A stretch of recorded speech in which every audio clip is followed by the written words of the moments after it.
नमस्कार दोस्तों, आप सभी का बहुत बहुत स्वागत है आपके अपने परिवार अड्डा 24/7 पर। और जैसा कि आप सभी जानते हैं, रक्षाबंधन के अवसर पर आपका जो सीबीएसई है उसने भी आप सबको गिफ्ट दे डाला है। और गिफ्ट के रूप में दिया है क्या भाई साहब? 2024 का सैंपल पेपर, चाहे वो पॉलिटिकल साइंस का हो, हिस्ट्री का हो, इंग्लिश का हो, किसी भी सब्जेक्ट का हो, सारे सब्जेक्ट के सैंपल पेपर 2040 के आ गए हैं। तो आप सभी के बहुत सारे कमेंट्स आए, बहुत सारे रिप्लाईज आए कि भैया इसका सोल्यूशन जल्दी से करवा दो। तो आपके रिप्लाईज पर इसका सोल्यूशन जल्दी से मैं करवाने भी आ गया हूं। अब देखो, ये एक बड़ा सेशन होने वाला है, तो जब भी आप इसको देखो, पानी वानी अपने साथ लेकर के बैठो, ताकि आप बीच में उठो नहीं, है ना। पूरे पेपर को देख लो, मार्किंग स्कीम भी समझ में आ जाएगी, पेपर भी समझ में आ जाएगा, और अपने आप में कॉन्फिडेंट भी फील करोगे कि हाँ, हाफ ईयरली में मैं अच्छा कर पाऊंगा। हाफ ईयरली रोड मैप होता है आपका बोर्ड्स में अच्छा करने का, ठीक है ना।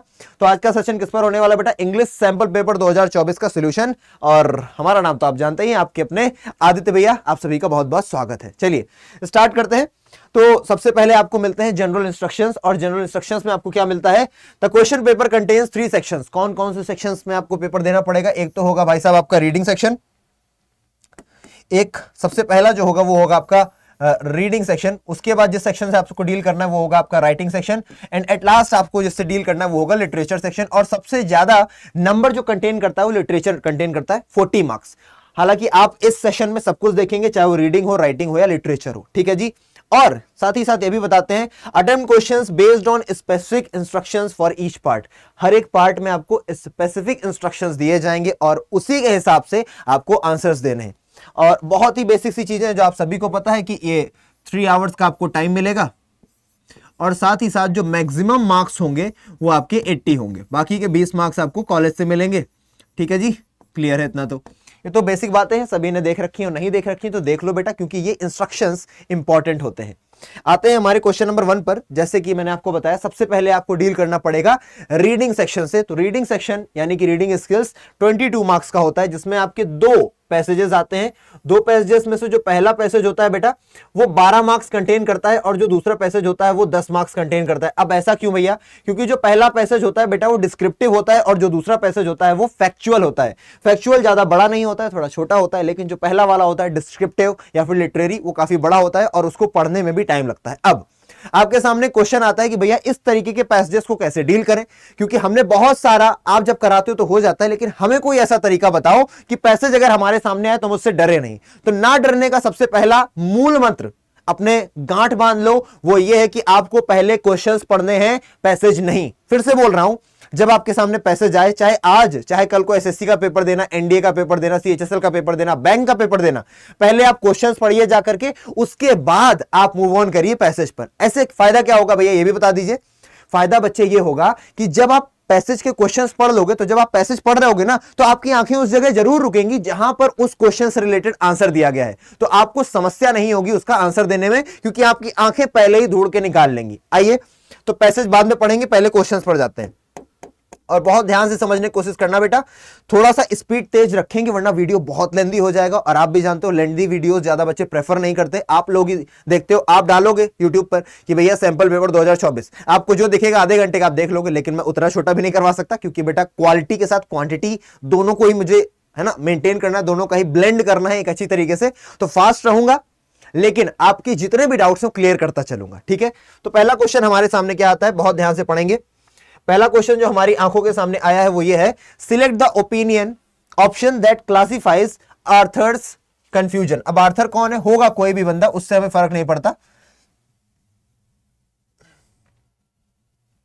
है ना। Select the opinion that classifies Arthur confusion about, किसके बारे में? Drastic event such as the destruction of his home planet. पहली बात तो ये बता दी, the destruction of his home planet, और दूसरी बात the introduction of new technologies, ठीक है ना। ये 2 चीजें हैं जिन पर उसका जो कंफ्यूजन है आर्थर का आखिरकार क्यों है। फिर आपको ये ऑप्शंस देखने, routine and boredom, adventure and excitement, साथ ही साथ आ जाएगा लॉस एंड चेंज, और लास्ट ऑप्शन है काम एंड रिलैक्सेशन। परेशान नहीं हो, बस पढ़ो और आगे बढ़ो, और कुछ नहीं करो। दूसरा क्वेश्चन क्या बोल रहा है, what is the significance of the white lab mouse. आपको अब बताना है दूसरे क्वेश्चन में, ये व्हाइट लैब माउस जो आपको यहां पर दिखाई दे रहा है, इसका सिग्निफिकेंस क्या है। कहां पर बेटा? Control room of the Heart of gold spaceship. ये जो स्पेसशिप है हार्ट ऑफ गोल्ड, इसमें इस व्हाइट लैब माउस का क्या रोल है?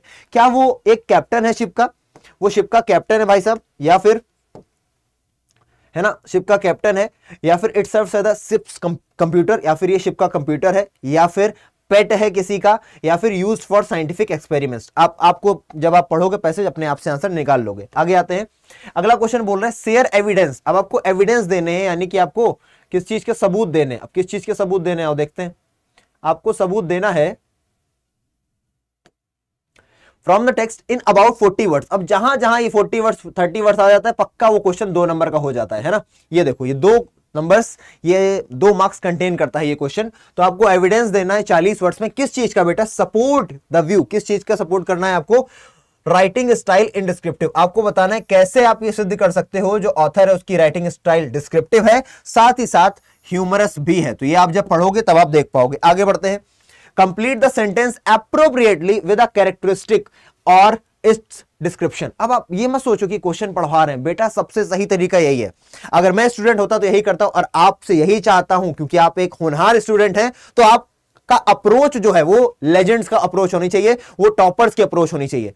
सब इसी क्वेश्चन के सामने से निकल करके जाएंगे, कोई ज्यादा टाइम लगाएगा, कोई कम टाइम लगाएगा। कम टाइम लगाने वाला वही होगा जो टॉपर स्ट्रेटजी फॉलो करेगा, टॉपर अप्रोच फॉलो करेगा। तो ये वो होने वाली है कि आप पहले क्वेश्चंस पढ़ें, फिर उसके बाद पैसेज। तो बिल्कुल बोर नहीं होना है कि यार ये क्वेश्चन पढ़ाए चले जा रहे हैं, पैसेज पढ़ा नहीं है, क्या ही समझे। अभी रुको, जब पैसेज पढ़ेंगे ना तब आपको दिख रहा होगा कि आपके क्वेश्चन के आंसर आप खुद निकाल रहे होगे। आप ही निकालोगे, मैं नहीं बताऊंगा, आप खुद निकाल रहे होगे। 9 क्वेश्चन है तो 9 में से 7 के क्वेश्चन तुम बताओगे, बेटा इस बात का वादा है। सैंपल क्वेश्चन पेपर सिर्फ क्वेश्चन पढ़ने के बाद पैसेज पढ़ूंगा और तुम आंसर बता लोगे।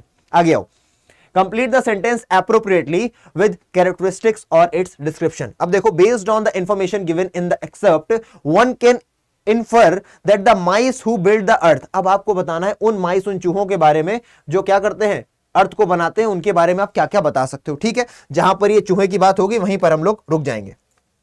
अगला है क्वेश्चन हमसे, select the option that is similar in meaning to the क्या फोर्ड्स एक्सप्रेशन प्रेटी नीट। हाँ, अब कोई फोर्ड नाम का कोई बंदा होगा इस स्टोरी में जिसने क्या बोला, प्रेटी नीट। हाँ, अब यहां पर सिंपल सी बात है बेटा, आपसे क्या पूछ रहा है, इस एक्सप्रेशन की मीनिंग पूछ रहा है। क्या पूछ रहा है, इस एक्सप्रेशन की मीनिंग पूछ रहा है। और जब भी मीनिंग पूछी जाती है तो वो आप आसानी से बता सकते हो, क्योंकि आपको भी इतना सब कुछ आता है, उसके लिए पैसेज भी नहीं पढ़ना पड़ेगा। देखो, प्रेटी नीट यानी कि काफी साफ है, यानी कि इंप्रेसिव होगा, यानी कि काफी ज्यादा ब्यूटीफाई किया गया होगा इस तरीके से।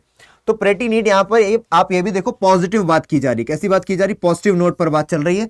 अब यहां पर easy, isn't it, easy positive तो है, लेकिन क्या प्रेटी नीट सफाई से या कुछ शानदार से रिलेटेड है, तो बेटा ऑप्शन नंबर ए आपका गलत हो जाएगा। दूसरा, कुड बी वर्ड्स। अब देखो ये निगेटिव वर्ड आ गया वर्ड्स, तो इसलिए तो ये तो पक्का ही नहीं हो सकता, ये भी काट दो। टू डिफिकल्ट, डिफिकल्ट देखो एक निगेटिव वर्ड आ गया, कैसा वर्ड आ गया, एक निगेटिव वर्ड आ गया, इसलिए ये भी नहीं हो सकता। बचा क्या, ऑप्शन नंबर सी, और बिना किसी संकोच के ऑप्शन नंबर सी को पिक कर लेना और वही सही हो जाएगा। ऑप्शन नंबर सी क्या बोल रहा है बच्चे, इंप्रेसिव। यस, अभी जब वापस आओगे फिर से इसको देख रहे होंगे, पर आपको इसके लिए तो पढ़ने की भी जरूरत नहीं थी, ये बहुत ही सिंपल सा आपसे मीनिंग पूछा था, आपने बता दिया। नेक्स्ट क्वेश्चन देखते हैं भाई, क्वेश्चन नंबर 6। एक्सप्लेन करना है 40 वर्ड्स में, why the name paranoid android is considered ironic. अब यहां पर जो ये वर्ड यूज हुआ है भाई साहब, द पैरानॉइड एंड्रॉइड, ये जो वर्ड यूज हुआ है द पैरानॉइड एंड्रॉइड, आखिरकार इसे आयरॉनिक क्यों माना गया है, विडंबनात्मक क्यों माना गया है, ये आपको बताना है। तो जब आपके सामने द पैरानॉइड एंड्रॉइड आएगा वहीं पर चर्चा कर लेंगे पैसेज में। बढ़ते हैं आगे, अगला क्वेश्चन है इन द लाइन। अब एक लाइन दी गई है, देखते हैं क्या हम पूछेंगे उससे। A body that looked like it had been cobbled together from space parts. What comparison does the word cobbled refer to? अब आपको बताना है कि ये जो वर्ड है ना cobbled, ये किस चीज को दर्शाता है, बस यही आपसे क्वेश्चन पूछा गया है। अभी बात करेंगे cobbled किस चीज को दर्शाता है। 8वां क्वेश्चन है, how does the following impact the reader even though they know Marvin is just an Android. अब यहां पर एक नाम आ गया भाई साहब, मार्विन एक एंड्रॉइड है, ठीक है ना, मार्विन एक एंड्रॉइड है। यहां पर एक और कैरेक्टर की क्या हो गई, एंट्री हो गई, मार्विन। ठीक है, पढ़ो इसको। आपसे पूछा जा रहा है ये पढ़ने के बाद जो रीडर है, जो आप और हम पढ़ रहे हैं ना इसको, एक्सेप्ट को, तो हमारे दिमाग में क्या प्रभाव पड़ रहा है, वही हमसे पूछा जा रहा है। आओ देखते हैं।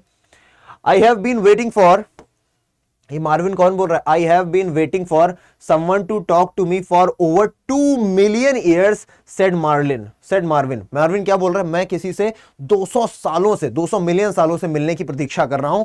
और इसका आंसर आपको देना 40 वर्ड्स में, किस तरीके से रीडर के दिमाग को झकझोर देता है, रीडर के दिमाग पर कैसा प्रभाव डालता है। ठीक है, नेक्स्ट क्वेश्चन देखा जाए। नेक्स्ट क्वेश्चन आपसे पूछ रहा है, रीड द 5 हेडलाइंस। अब यहां पर 5 हेडलाइंस दी हैं, ए से लेकर के ई तक, A B C D E, यहां पर दी गई है और साथ ही साथ आपसे क्वेश्चन पूछा, ये ए बी सी डी दे रखी है और क्वेश्चन क्या पूछा है, आइडेंटिफाई द ऑप्शन, आपको sorry identify the option that displays the headlines that does और does not correspond with occurrences in the passage. अब यहां पर आप लोग इसको भूल जाते हो कि बोला गया डज और डज नॉट, आपसे ये नहीं पूछा गया क्या पैसेज में आता है, आपसे पूछा गया है इनमें से कौन से वो हेडिंग्स हैं जिनका पैसेज से कोई लेना देना नहीं है। जब आप पैसेज पढ़ोगे तो बता लोगे। चलो 9 ही क्वेश्चंस थे, अब लगातार पढ़ते हैं क्या चल के पैसेज, बहुत ध्यान से पढ़ेंगे। चलो जी, यहां पर आपका पैसेज आ गया। अब मैं पहले ही आपको पैसेज के बारे में थोड़ा बहुत कुछ बता देता हूं ताकि आपको बिल्कुल ये ना लगे कि मुझे कुछ नहीं पता है, ठीक है ना। आओ जरा, हाँ जी अब ठीक है, आ जाओ, आओ समझते हैं। तो बेटा ये जो पैसेज है इसमें 2 लोग हैं, एक का नाम क्या है बेटा, एक का नाम है अर्थर और दूसरे का नाम है फोर्ड। ये 2 लोग हैं और दोनों के दोनों क्या है बेटा, बहुत ध्यान से सुनना, ये दोनों के दोनों फ्रेंड हैं। क्या है, ये दोनों के दोनों फ्रेंड हैं, यानी कि दोस्त हैं। अब ये जो आर्थर है ये क्या है, आर्थर एक आम आदमी है, यानी कि अर्थमैन है।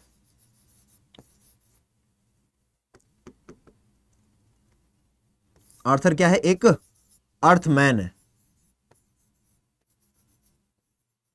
और दूसरी तरफ ये जो फोर्ड है ये एक एलियन है। ठीक है, ये बात आपको समझ में आ गई कि जो अर्थर है वो अर्थमैन है और फोर्ड क्या है, एक एलियन है। अब चूंकि ये एलियन है तो इसके पास ज्यादा सेंसेस है ना। हमारे पास कितने सेंसेस होते हैं, 5 सेंसेस होते हैं, लेकिन इसके पास 5 से भी ज्यादा सेंसेस है। इसलिए इसको क्या पता चल जाता है, इसको पता चल जाता है कि एक और बुरे एलियंस का टोला आ रहा है, या बुरे एलियंस कई सारे आ रहे हैं। क्या करने के लिए, बुरे एलियंस कई सारे आ रहे हैं जो हमारी प्यारी अर्थ है उसको क्या करने के लिए, उस अर्थ को डिस्ट्रॉय करने के लिए, अर्थ को क्या करने के लिए, डिस्ट्रॉय करने के लिए। अब जब ये किसको बताता है, ये वाली खबर, ये जो एलियन दोस्त है ना इसका फोर्ड, ये किसको बताता है, ये फोर्ड ये सारी बातें कि अर्थ को डिस्ट्रॉय करने के लिए आ रहे हैं, ये बता देता है किसको, अर्थमैन यानी कि अर्थर को। और उसके बाद ये दोनों के दोनों कहां जाते हैं, ये दोनों के दोनों जाते हैं भैया स्पेस में। दोनों के दोनों कहां जाते हैं बच्चे, स्पेस में जाते हैं और जा करके उन लोगों को क्या कर देते हैं, डिफीट कर देते हैं। किसको डिफीट कर देते हैं,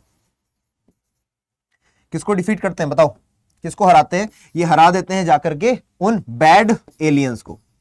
अब ये तो मैंने आपको पूरा एक तरीके से समरी बता दी, अब आपको पूरा पढ़ने को मिलेगा, ठीक है। अब जो जो चीजें इसमें इंट्रोड्यूस होंगी वो आप देखते रहोगे। आओ शुरुआत करते हैं।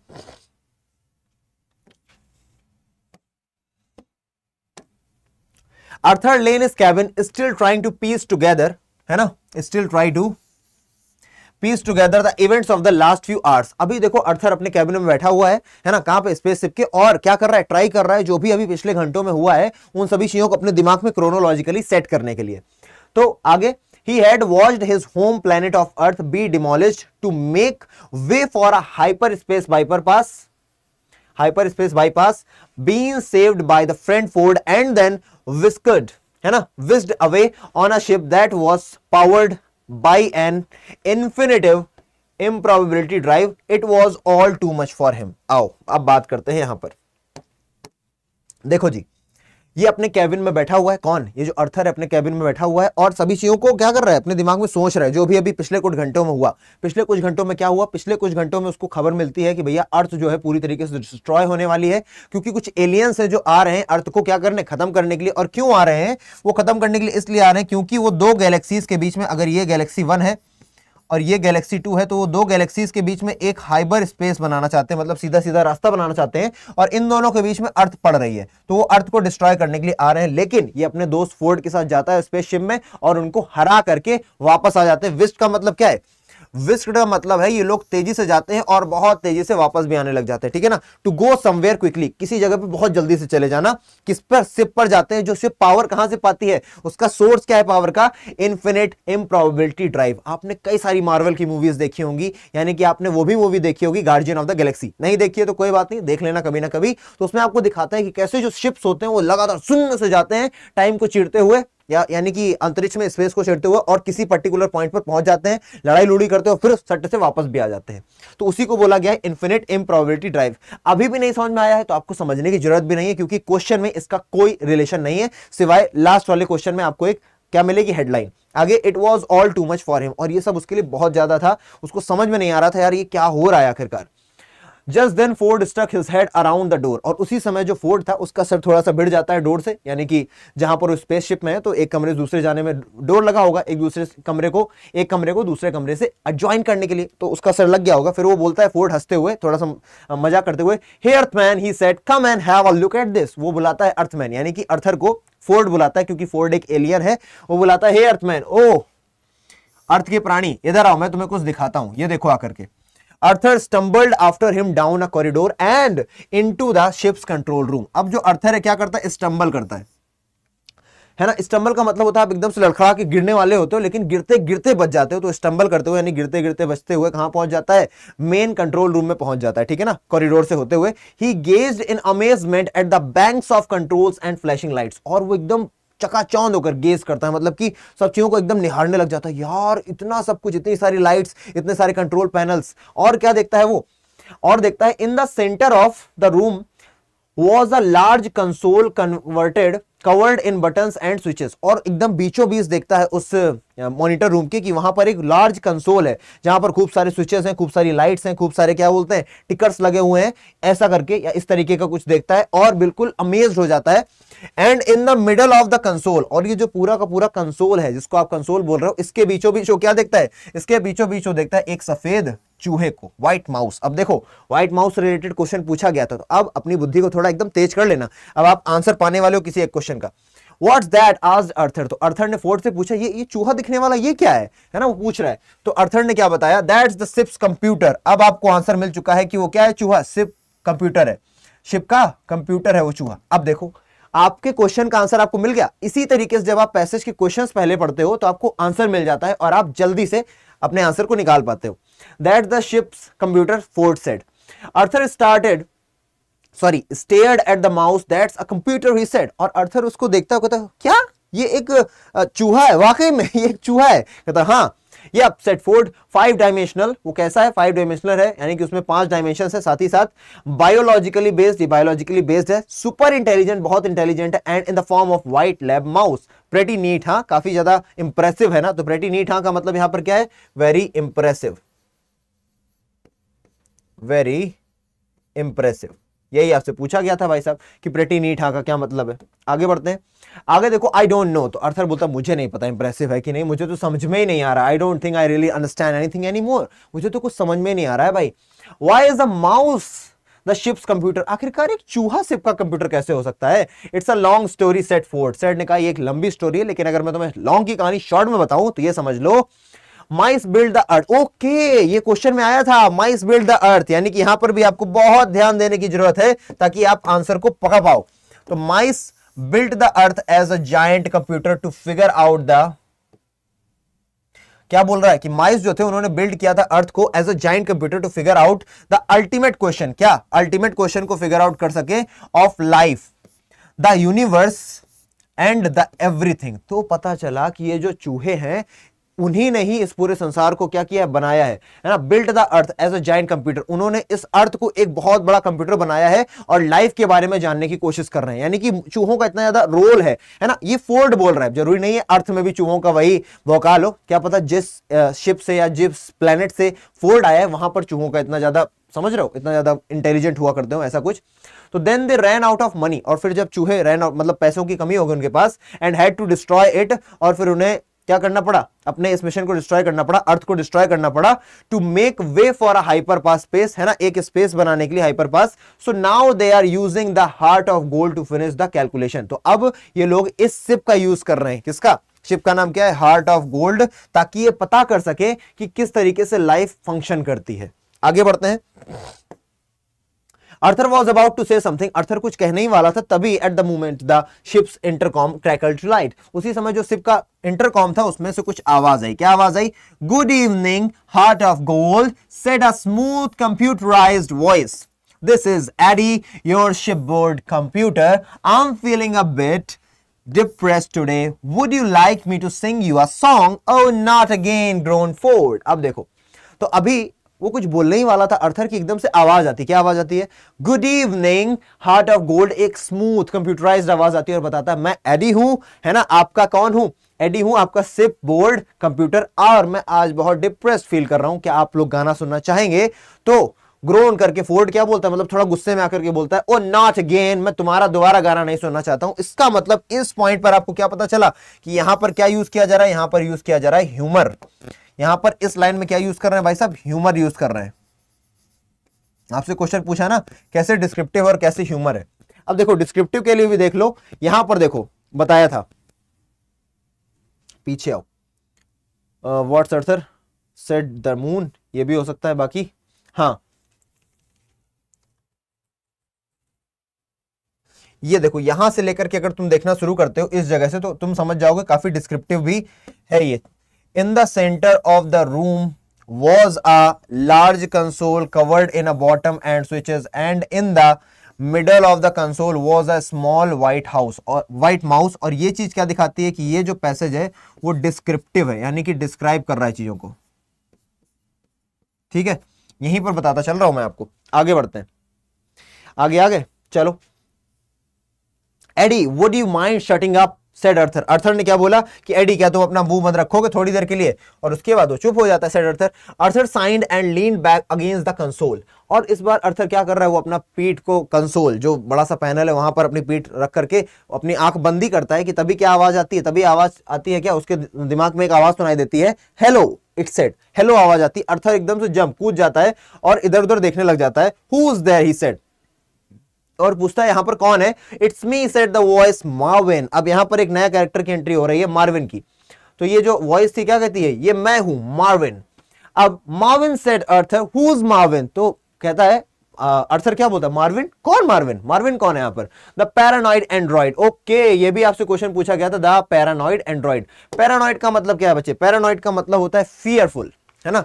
पैरानॉइड का अगर मैं बात करूं तो पैरानॉइड का मतलब हो जाएगा फियरफुल, पैरानॉइड का मतलब हो जाएगा एंग्शियस,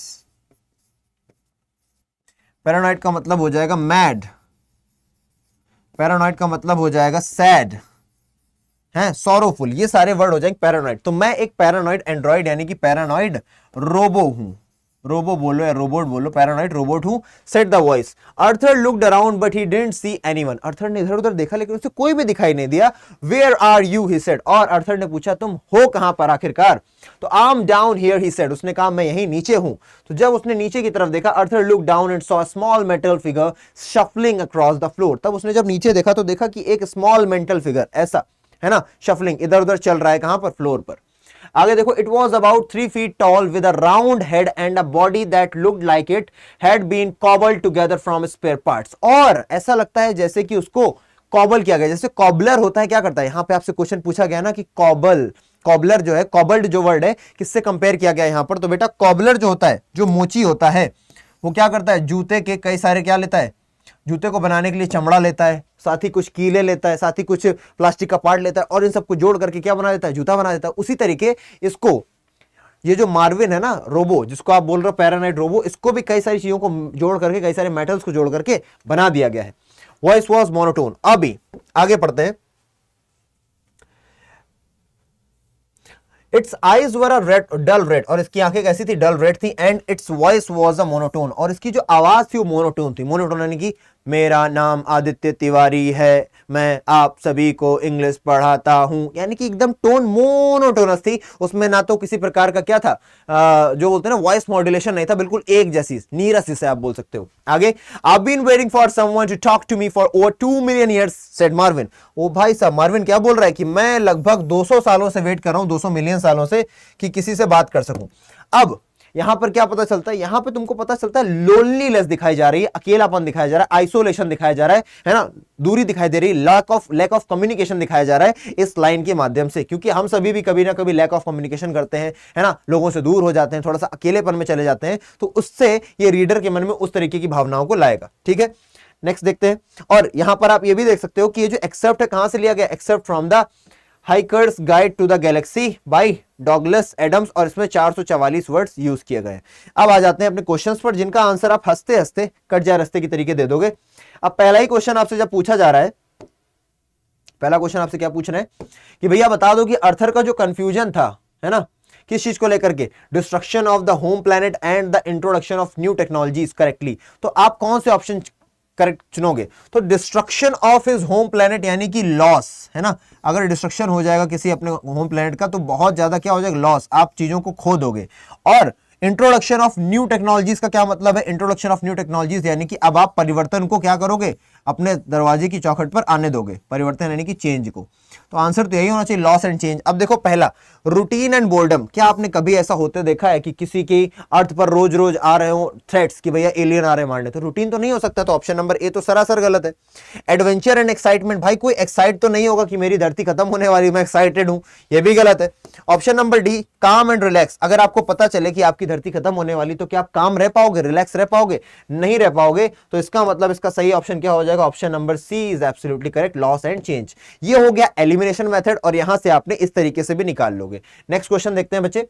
नेक्स्ट क्वेश्चन आपकी स्क्रीन पर है, what is the significance of the white lab mouse. White lab mouse है क्या उस पूरी की पूरी शिप का, आपको अभी मैंने बताया ये जो व्हाइट लैब माउस है ये है इस शिप का computer, option number B is absolutely correct. Next question देखते हैं, एविडेंस दो भाई 40 वर्ड्स में कि डिस्क्रिप्टिव भी है और ह्यूमरस भी है। डिस्क्रिप्टिव के लिए मैंने तुमको बताया था, in the centre of the room was a large console covered in a buttons and switches and in the middle of the console was a small white mouse। और ह्यूमरस कैसे है ये आप बता सकते हो, ओ नॉट अगेन ग्रोन्ड फोर्ड, है ना, अब दोबारा से नहीं, जब क्या फोर्ड क्या किया, ग्रोन किया था यार, फिर से तुम बताओ गाना गाने लग गए भाई, तो यहां पर ह्यूमरस मैंने आपको पहले भी बता दिया था, ठीक है ना, हो सकता है इसमें थोड़ी दिक्कत हो लेकिन अगर ध्यान से समझोगे तो आ जाएगा। अब यह बताना है आपको कि वो जो माइस, जिन चूहों के बारे में आप बात कर रहे हो जिन्होंने पूरी धरती बनाई, आखिरकार वो कैसे चूहे रहे होंगे, तो भैया वो बहुत ही इंटेलिजेंट चूहे रहे होंगे, है ना, highly intelligent and technologically advanced. अब आप केवल एक चीज लिखोगे तो भी आपको आंसर मिल जाएगा, है ना, एक नंबर मिल जाएगा क्योंकि एक मार्क ही इसका मैक्सिमम मार्क है, तो केवल अगर आप इतना पॉइंट लिख देते हो तो काफी है। और या तो ये लिख दो या तो दूसरा लिख दो, लिखना एक ही है, इनडिफरेंट, क्या बोला गया, indifferent to the suffering of other beings, ये भी क्या बोली गई, उनकी एक ट्रेट बोली गई है कि उनको फर्क नहीं पड़ता कि बाकी लोगों पर क्या प्रभाव पड़ रहा है। मैं इससे उतना सहमत नहीं हूं लेकिन पहला ऑप्शन बिल्कुल सही है, हाईली इंटेलिजेंट, टेक्नोलॉजिकली एडवांस्ड, क्योंकि उन्होंने अर्थ जैसे बड़े से प्लेनेट को इतनी बड़ी मशीन बना रखा है, ठीक है ना। नेक्स्ट क्वेश्चन देखते हैं, select the option that is similar to meaning of the pretty neat. Pretty neat यानी कि कितना इंप्रेसिव है ना, तो option number C is absolutely correct, कोई समस्या वाली बात ही नहीं है। आगे आ जाए भैया, क्वेश्चन नंबर 6 देखते हैं, 40 वर्ड्स में बताना, the paranoid android is considered ironic. Paranoid Android, अब जब आप बोल रहे हो पैरानॉइड एंड्रॉइड, पैरानॉइड का मतलब हो गया सैड, है ना, पैरानॉइड का मतलब हो गया फियरफुल। तो और आप सभी को यह पता है बचपन से ही कि भैया जो एंड्रॉइड है, जो रोबोट है, उसमें इमोशंस नहीं होते हैं, इसलिए ये बात बहुत ही ज्यादा हमारे लिए क्या है, विडंबना क्रिएट करती है, आयरॉनिक है कि the name the paranoid android is ironic because it is expected, क्या, it is unexpected for a robot for exhibit human like emotions, क्योंकि आप नहीं सोचोगे कभी भी कि कोई एक रोबोट जो है वो ह्यूमन लाइक इमोशंस आपको दिखाएगा, यानी कि ह्यूमन लाइक इमोशंस आपको किसी भी तरीके से वो शो करेगा। दूसरा क्या पॉइंट है, robots are often thought as logical and, robots को माना जाता है कि वो लॉजिकल होते हैं और अनइमोशनल, उनमें इमोशंस नहीं होते हैं। साथ ही साथ whereas the name paranoid, ये जो नेम है ना पैरानॉइड, क्या इंप्लाई करता है बेटा, इर्रेशनल फियर एंड एंजाइटी को प्रदर्शित करता है। तो ये ऑप्शन नंबर बी भी आपका सही आंसर है। आपको बताना कोई एक नहीं है, बताने कोई दो हैं, ठीक है ना, तो दो आपने बता दिए, एक और देख लेते हैं। It place with readers expectations and stereotypes of robots, है ना, हमारे जो एक्सपेक्टेशंस है रोबोट्स को लेकर यही है ना कि भाई साहब एक मशीन होगी, काम करेगी बस, लेकिन यहां पर इमोशंस भी जोड़ दिए हैं, जो कि एक एक्स्ट्रा एंगल है जो इसमें जोड़ा गया है, क्योंकि कोई भी नहीं सोच सकता इंसान कि भाई साहब इनमें इमोशंस होंगे, इसलिए इंसान की जो सोच है उसको ये क्या करता है, खंडित करता है। चलो क्वेश्चन नंबर 6 के बाद देखते हैं बच्चे क्वेश्चन नंबर 7। आई होप आप लोगों को सारी बातें अच्छी तरीके से समझ में आ रही हैं। 7 बोल रहा है, in the line a body that looked like it had been cobbled. अब मैंने कॉबल्ड आपको बता दिया था कि कैसे कॉबलर जो होता है, मोची, वो क्या करता है ना, तो कंपैरिजन आपसे पूछा गया कॉबल्ड वर्ड का किससे, तो बेटा कंपैरिजन किसी और से नहीं बल्कि किससे किया गया, कॉबलर से, यानी कि बच्चा मोची से क्या किया गया, मोची से कंपैरिजन किया गया। हु टेक स्क्रैप्स, है ना, ऑफ लेदर, वो लेदर की क्या लेते हैं भैया, स्क्रैप लेते हैं, लेदर के टुकड़े लेते हैं, एंड स्टिच देम, और उनको जोड़ देते हैं टुगेदर टू क्रिएट अ शू, जूता बनाने के लिए। इन द सेम वे, उसी तरीके से which the body of Marvin जो है कैसे बनाई गई है, पुट टुगेदर बनाई गई है, और कॉबल्ड यूजिंग स्पेयर पार्ट्स का यूज करके। नेक्स्ट क्वेश्चन देखते हैं, क्वेश्चन नंबर 8 का आंसर क्या होगा।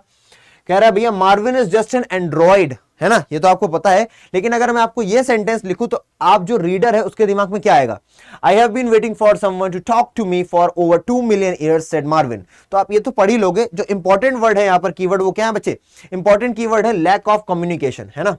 साथ ही साथ क्योंकि वो क्या है, वो बोल रहा है मेरे पास बात करने को कोई था नहीं। साथ ही साथ evoking the sense of loneliness and isolation, ये दो सेंस को भी इवोक कर रहा है। किस किस को बेटा?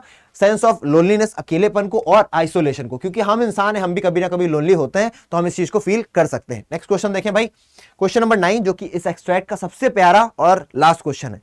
हमको ये 5 टाइटल दिए गए हैं, जिनमें से कुछ टाइटल हैं जिनका कोई लेना देना नहीं है, कोई वास्ता नहीं है इस पूरे के पूरे एक्सेप्ट से। आओ देखते हैं, नीचे से देखना शुरू करते हैं।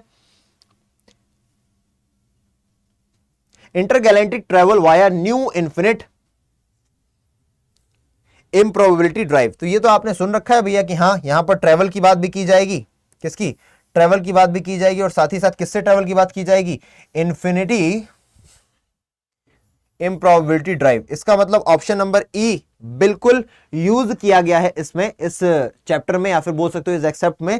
इसका मतलब ये वाला ऑप्शन नहीं हो सकता, क्योंकि आपको बताना है जिनका यूज नहीं हुआ है, तो ये गलत हो गया भाई साहब। अब groundbreaking technology will soon enable the time travel, क्या ऐसा कुछ बताया गया कि कोई टेक्नोलॉजी होगी जिससे आप क्या कर पाओगे? Time travel. ऐसा कुछ नहीं बताया गया है, और आपको वही पता करना है जिसका कोई रिलेशन नहीं है, तो ये बिल्कुल सही ऑप्शन हो गया।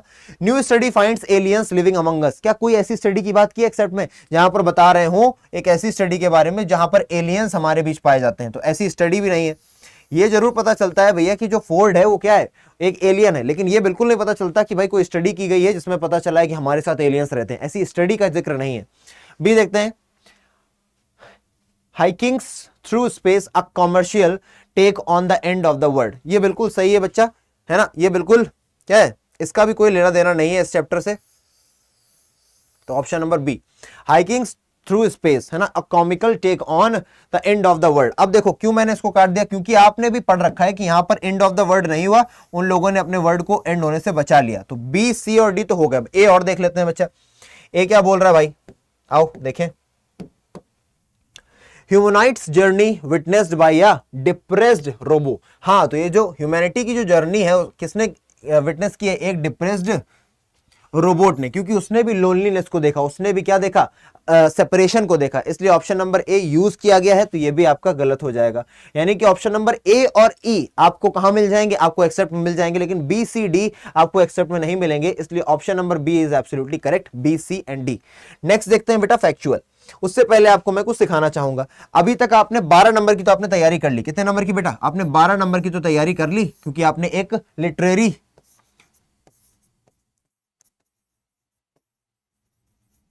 लिटरेरी पैसेज सॉल्व कर लिया, और 9 के 9 क्वेश्चन सॉल्व करने पर आपको क्या मिल जाते हैं? 12 नंबर। अब इसको सॉल्व करने के बाद बात खत्म नहीं होती, इसके बाद एक और आ जाता है क्या? अब आ जाता है भाई साहब अगला 10 नंबर का खेल। 10 नंबर का खेल क्या है भाई साहब? एक फैक्चुअल पैसेज। क्या? Factual passage. और फैक्चुअल पैसेज के लिए जरूरी नहीं है बेटा कि आप क्या करो, फैक्चुअल पैसेज के लिए ये बात जरूरी नहीं है कि आप पहले क्वेश्चंस को जाकर के रीड करो, ये बात जरूरी नहीं है, क्योंकि फैक्चुअल पैसेज छोटे होते हैं। आप पहले इसमें क्या कर सकते हो? आप इसमें पहले पैराग्राफ को देख सकते हो, यानी कि पैसेज को देख सकते हो, या फिर आप क्वेश्चंस को भी देख सकते हो, कोई फाउंडेशन नहीं है। आओ बढ़ जाते हैं आगे और पढ़ते हैं। तो ये हमारा बी है, इसको भी हमें करना पड़ेगा। Reading comprehension through unseen passage, ये 10 मार्क्स का है। आओ पढ़ते हैं। यहां पर बात की गई in recent years there has been a surge, there has been a surge, एक वर्ड मैंने पकड़ लिया, मैं बताऊंगा भी क्या होता है इसका मतलब। In the both group and solo travel among young adults in India. यहां पर बात की जा रही कि आज के समय में जो यंग अडल्ट्स हैं उनके अंदर काफी ज्यादा मात्रा में क्या उमाड़ आ गया है। काफी सारे लोग जो यंग अडल्ट्स हैं, जो यंग हैं, उनमें क्या आ गया है, चाहे वो ग्रुप ट्रैवल पर जाए या सोलो ट्रैवल पर जाए, पर वो सभी ट्रैवल करना चाहते हैं, वो सभी घूमना चाहते हैं। आगे बात करें तो a survey conducted among young adults age 18 से 25 aimed to explore the reasons behind their travel preferences and reordered the percentage variation for 10 common points that influence travel choices. और यहां पर एक सर्वे किया गया है लोगों के प्रेफरेंस को जानने के लिए, और इसका सर्वे का एम क्या है वो बहुत इंपॉर्टेंट है जानना। Aimed to explore the reasons behind their travel preferences, कि लोगों का ट्रैवल प्रेफरेंस क्या होता है, कि आखिरकार लोग क्यों ट्रैवल करना चाहते हैं, और क्या चीजें हैं जो उनके ट्रैवल को बेहतर बना सकती हैं, उनकी यात्रा को बेहतर बना सकती हैं। चाहे वो क्या कर रहे हो, चाहे वो सोलो ट्रैवल पर हो, चाहे वो लोनली ट्रेवल, ग्रुप ट्रेवल पर हो। आगे देखते हैं, and recorded the percentage variation from 10 common points, और 10 कॉमन पॉइंट्स की यहां पर बात करेंगे। ठीक है, अब यहां पर सबसे पहले बात करने आ गए हैं सोलो ट्रेवल की, कि भैया सोलो ट्रेवल की बात हम पहले करेंगे, बाकी बातें पीने बाद। ठीक है, अमंग दोज हु प्रेफर, अब उन लोगों की पहले बात की जाएगी जो किसको प्रेफर करते हैं, जो प्रेफर करते हैं सोलो ट्रैवल को। किसको? सोलो ट्रैवल को। तो अब यहां पर इस पूरे पेज पर हम बात करेंगे सोलो ट्रैवल के बारे में। ठीक है, बात समझ गए? आओ, पहली बात क्या बोला, desire for independence and freedom.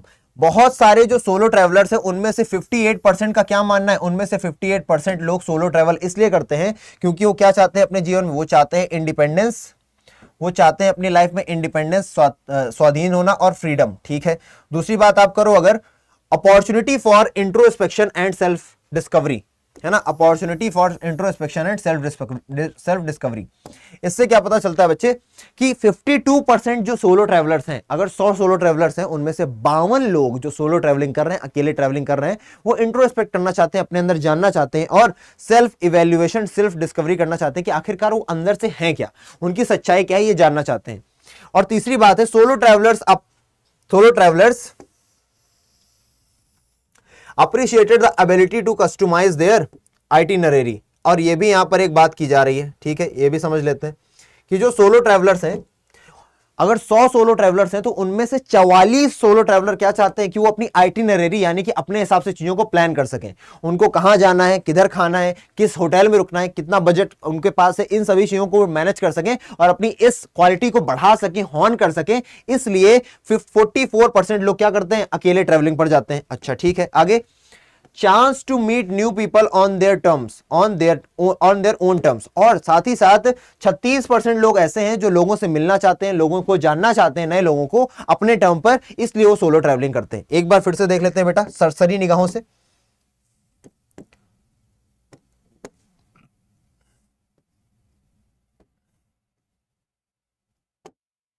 तो यहां पर सोलो ट्रैवलर्स की बात हो रही कि क्यों लोग सोलो ट्रैवल करते हैं। तो आपको पता चला कि 58% लोग सोलो ट्रैवल क्यों करते हैं।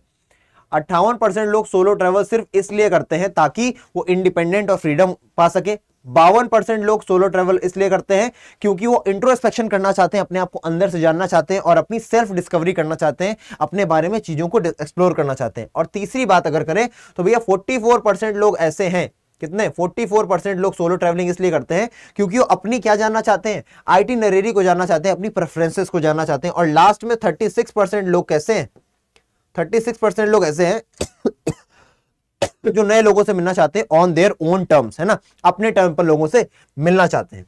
आगे बढ़ जाते हैं भाई साहब। अब यहां पर किसकी बात कर रहे हैं, ये यहां पर ये बात करने आ गए हैं ग्रुप ट्रैवल की। अभी तक किसकी बात की थी इन्होंने, अभी तक बात की थी सोलो ट्रैवल की। अब यहां पर क्या हो जाएगा भाई साहब, यहां पर हो जाएगा हैशटैग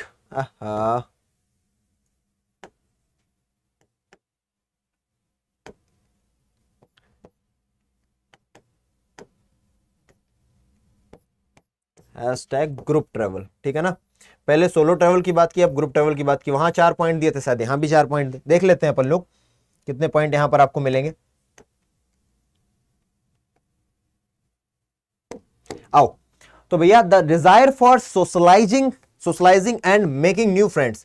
अब अगर 100 लोग हैं जो ग्रुप ट्रैवल करते हैं तो उनमें से 61 लोग क्या चाहते हैं, उनके अंदर इच्छा होती है कि भैया वो सोशलाइज हो सके, लोगों को जान सके, साथ ही साथ नए दोस्त बना सके। ये किसका बेटा मोटो है, ये ग्रुप ट्रैवलर्स का मोटो होता है कि भैया वो अगर जा रहे हैं कहीं पे तो 61% लोग चाहते हैं कि नए दोस्त बनाएं और क्या कर सके, सोशलाइज हो सके और सामाजिक हो सके। दूसरी बात, sense of security and safety unfamiliar places 52%।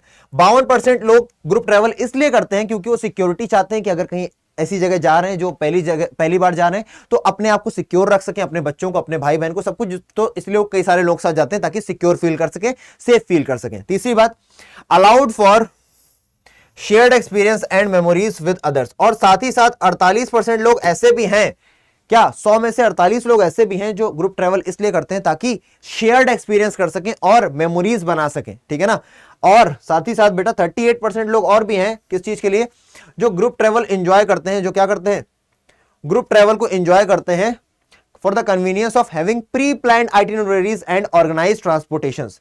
कुछ लोग इसलिए भी बेटा करते हैं, 38% लोग इसलिए भी करते हैं ग्रुप क्या बोलते हैं ट्रैवल, ताकि उनको प्री प्लान्ड आइटिनरीज मिल जाए, प्री प्लान्ड चीजें हो, ऑर्गेनाइज ट्रांसपोर्टेशन हो, पहले से ही सब कुछ बुक हो कि भैया यहां से इस गाड़ी को पकड़ना है, वहां पहुंचना है, ये वाले होटल में रुकना है, वहां से ये गाड़ी आएगी ले जाएगी, एकदम प्री प्लान्ड चाहिए, कुछ नया नहीं करना है, कुछ अपनी तरफ से नहीं। तो यहां पर भी आपको कितने मिल जाते हैं बेटा, 1 2 3 4 यहां पर फैक्टर्स दिए हैं। अब इन 4 फैक्टर्स को एक बार और सरसरी निगाह से देखते हैं ताकि आप खुद से अच्छी तरीके से आंसर दे पाओ। बहुत बढ़िया है ये, आ जाओ।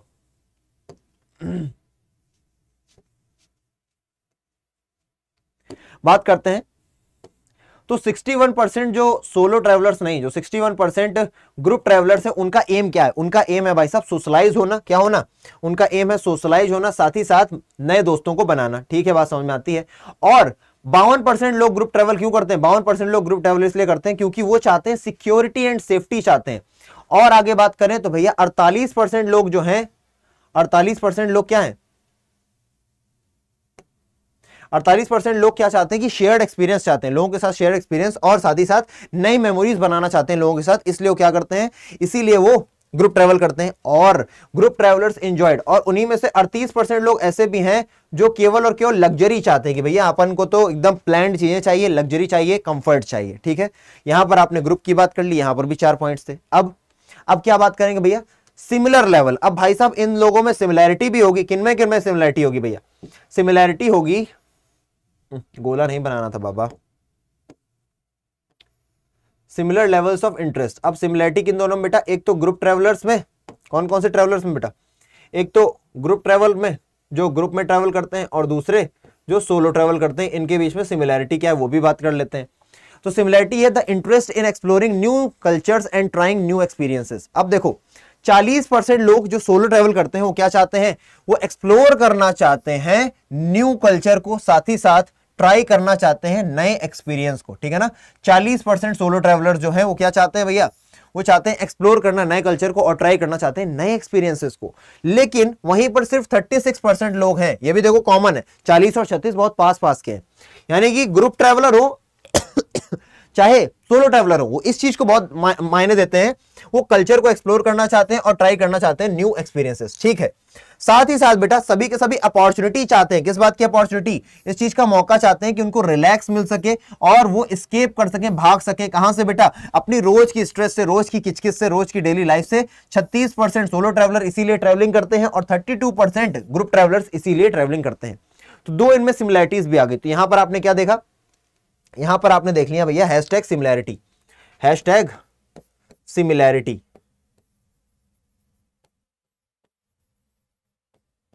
बहुत ध्यान से देखना बच्चा, आंसर आप दोगे बहुत प्यार से। यहां पर आपको कितनी सिमिलैरिटीज? 2 सिमिलैरिटीज बताई कि भैया चाहे वो कौन से हो, चाहे वो सोलो ट्रैवलर हो चाहे वो ग्रुप ट्रैवलर हो, दोनों के दोनों चाहते हैं भैया नए कल्चर को एक्सप्लोर करना, नए एक्सपीरियंसेस को एक्सप्लोर करना। साथ ही साथ ये और भी चीजें चाहते हैं कि भैया रिलैक्स चाहते हैं अपनी रोज की रोजमर्रा की स्ट्रेस भरी जिंदगी से। नेक्स्ट देखते हैं बच्चे, here however there were also some notable differences। अब यहां पर हैशटैग क्या आ जाएगा? यहां पर हैशटैग आ जाएगा अंतर, हैशटैग अंतर या हैशटैग डिफरेंस। ठीक है, अंतर क्या है between the two groups? For example solo travellers placed a higher priority on budget friendly. अब देखो बहुत ध्यान से समझने की जरूरत है बच्चा, जितना ज्यादा ध्यान से पढ़ोगे ना उतना ही अच्छे से आंसर दे पाओगे, अदरवाइज जैसे बाकी लोग आंसर नहीं दे पा रहे हैं आप भी नहीं दे पाओगे। क्या बताया जा रहा है? फॉर एग्जाम्पल सोलो ट्रैवलर जो है ना, जितने भी क्या है बच्चे, जितने भी सोलो ट्रैवलर्स हैं, किस चीज को तवज्जो देते हैं? वो तवज्जो देते हैं बजट फ्रेंडली होने पर, बजट फ्रेंडली ट्रैवल को, कि अगर ट्रैवल उनका बजट फ्रेंडली हो, ज्यादा पैसा खर्चा ना हो, है ना। 38% लोग हैं। और वहीं पर जो ग्रुप ट्रैवलर्स हैं मात्र कितने हैं बेटा? 24%। यानी कि ग्रुप ट्रैवलर्स इस बात को ज्यादा भाव नहीं देते कि पैसा कितना लग रहा है, लेकिन सोलो ट्रैवलर पैसे का बहुत ध्यान देते हैं। अब conversely group travellers were more likely to prioritise luxury and comfort. हाँ जी, ये बड़ा बढ़िया पॉइंट है। जो ग्रुप ट्रैवलर्स हैं वो क्या चाहते हैं? लग्जरी चाहते हैं और कंफर्ट चाहते हैं, भैया आरामदायक चाहते हैं पूरा का पूरा सफर। क्योंकि 28% जो ट्रैवलर्स हैं, कौन से 28% ट्रैवलर हैं ग्रुप ट्रैवलर, जो यही चाहते हैं, एक तो कंफर्ट और लग्जरी, और मात्र 12% है जो कंफर्ट और लग्जरी चाहते हैं सोलो ट्रैवलर्स। तो यहां पर आपको पता चल गया क्या? ये हो गए अंतर। इसके बाद तो आपने क्या क्या देख लिया इसमें? पहले आपने देखा सोलो ट्रैवल के बारे में, उसके बाद आपने देखा भैया ग्रुप ट्रैवल के बारे में, उसके बाद आपने देखा सिमिलैरिटीज को, उसके बाद आपने देखा अंतर को। अब बात कर लेते हैं, अब क्या पढ़ा रहे हैं ये। ओवरऑल अगर पूरे मुद्दे की बात की जाए, the survey result suggest that both group and solo travel have their own unique advantages, कि भैया चाहे वो सोलो हो या वो कौन हो बेटा, सोलो हो या फिर ग्रुप हो, उनके अपनी यूनिक एडवांटेजेस हैं, and appeal to different individuals based on their preferences, और अलग अलग लोगों को अलग अलग तरीके के प्रेफरेंसेस के हिसाब से वो क्या करते हैं, सुटेबल लगते हैं। आगे बढ़ जाए भाई, चलो आगे बढ़ते हैं। अब यहां से हमारे क्वेश्चंस आना शुरू हो जाते हैं और आप अपना अब धुरंधर दिमाग मुझे बताएंगे कि आपको आंसर आता है कि नहीं। पैराग्राफ 1 के हिसाब से आप मुझे यह बताओ कि क्या बेनिफिट है इस सर्वे का, है ना, इस सर्वे का बेनिफिट बता दो। तो भैया बेनिफिट तो बहुत सारे हैं, ये तो आपके पास आंसर लिखा ही, आप देख लोगे, है ना। मैं आपको समझा देता हूं बेनिफिट क्या है। इसलिए बेनिफिशियल हो सकता है कि जो टूरिज्म है उसको पता चलेगा कि किस तरीके से हमें चीजों को प्लान आउट करना चाहिए, ताकि अगर किसी जगह पर हमें टूरिज्म को, पर्यटन को बढ़ाना है, तो इस तरीके की हम क्या सर्वेस को लें और उससे हम चीजों को बूस्ट करें। साथ ही साथ जो बहुत सारी कंपनीज होती हैं, ट्रैवल कंपनीज होती हैं, उनको भी इससे आइडिया लग जाएगा कि क्या प्रेफरेंसेस देनी चाहिए हमें सोलो ट्रैवल्स को, क्या प्रेफरेंसेस देनी चाहिए हमें ग्रुप ट्रैवल्स को, अगर हम उन्हें अपनी तरफ आकर्षित करना चाहते हैं। नेक्स्ट क्वेश्चन देखते हैं बच्चे।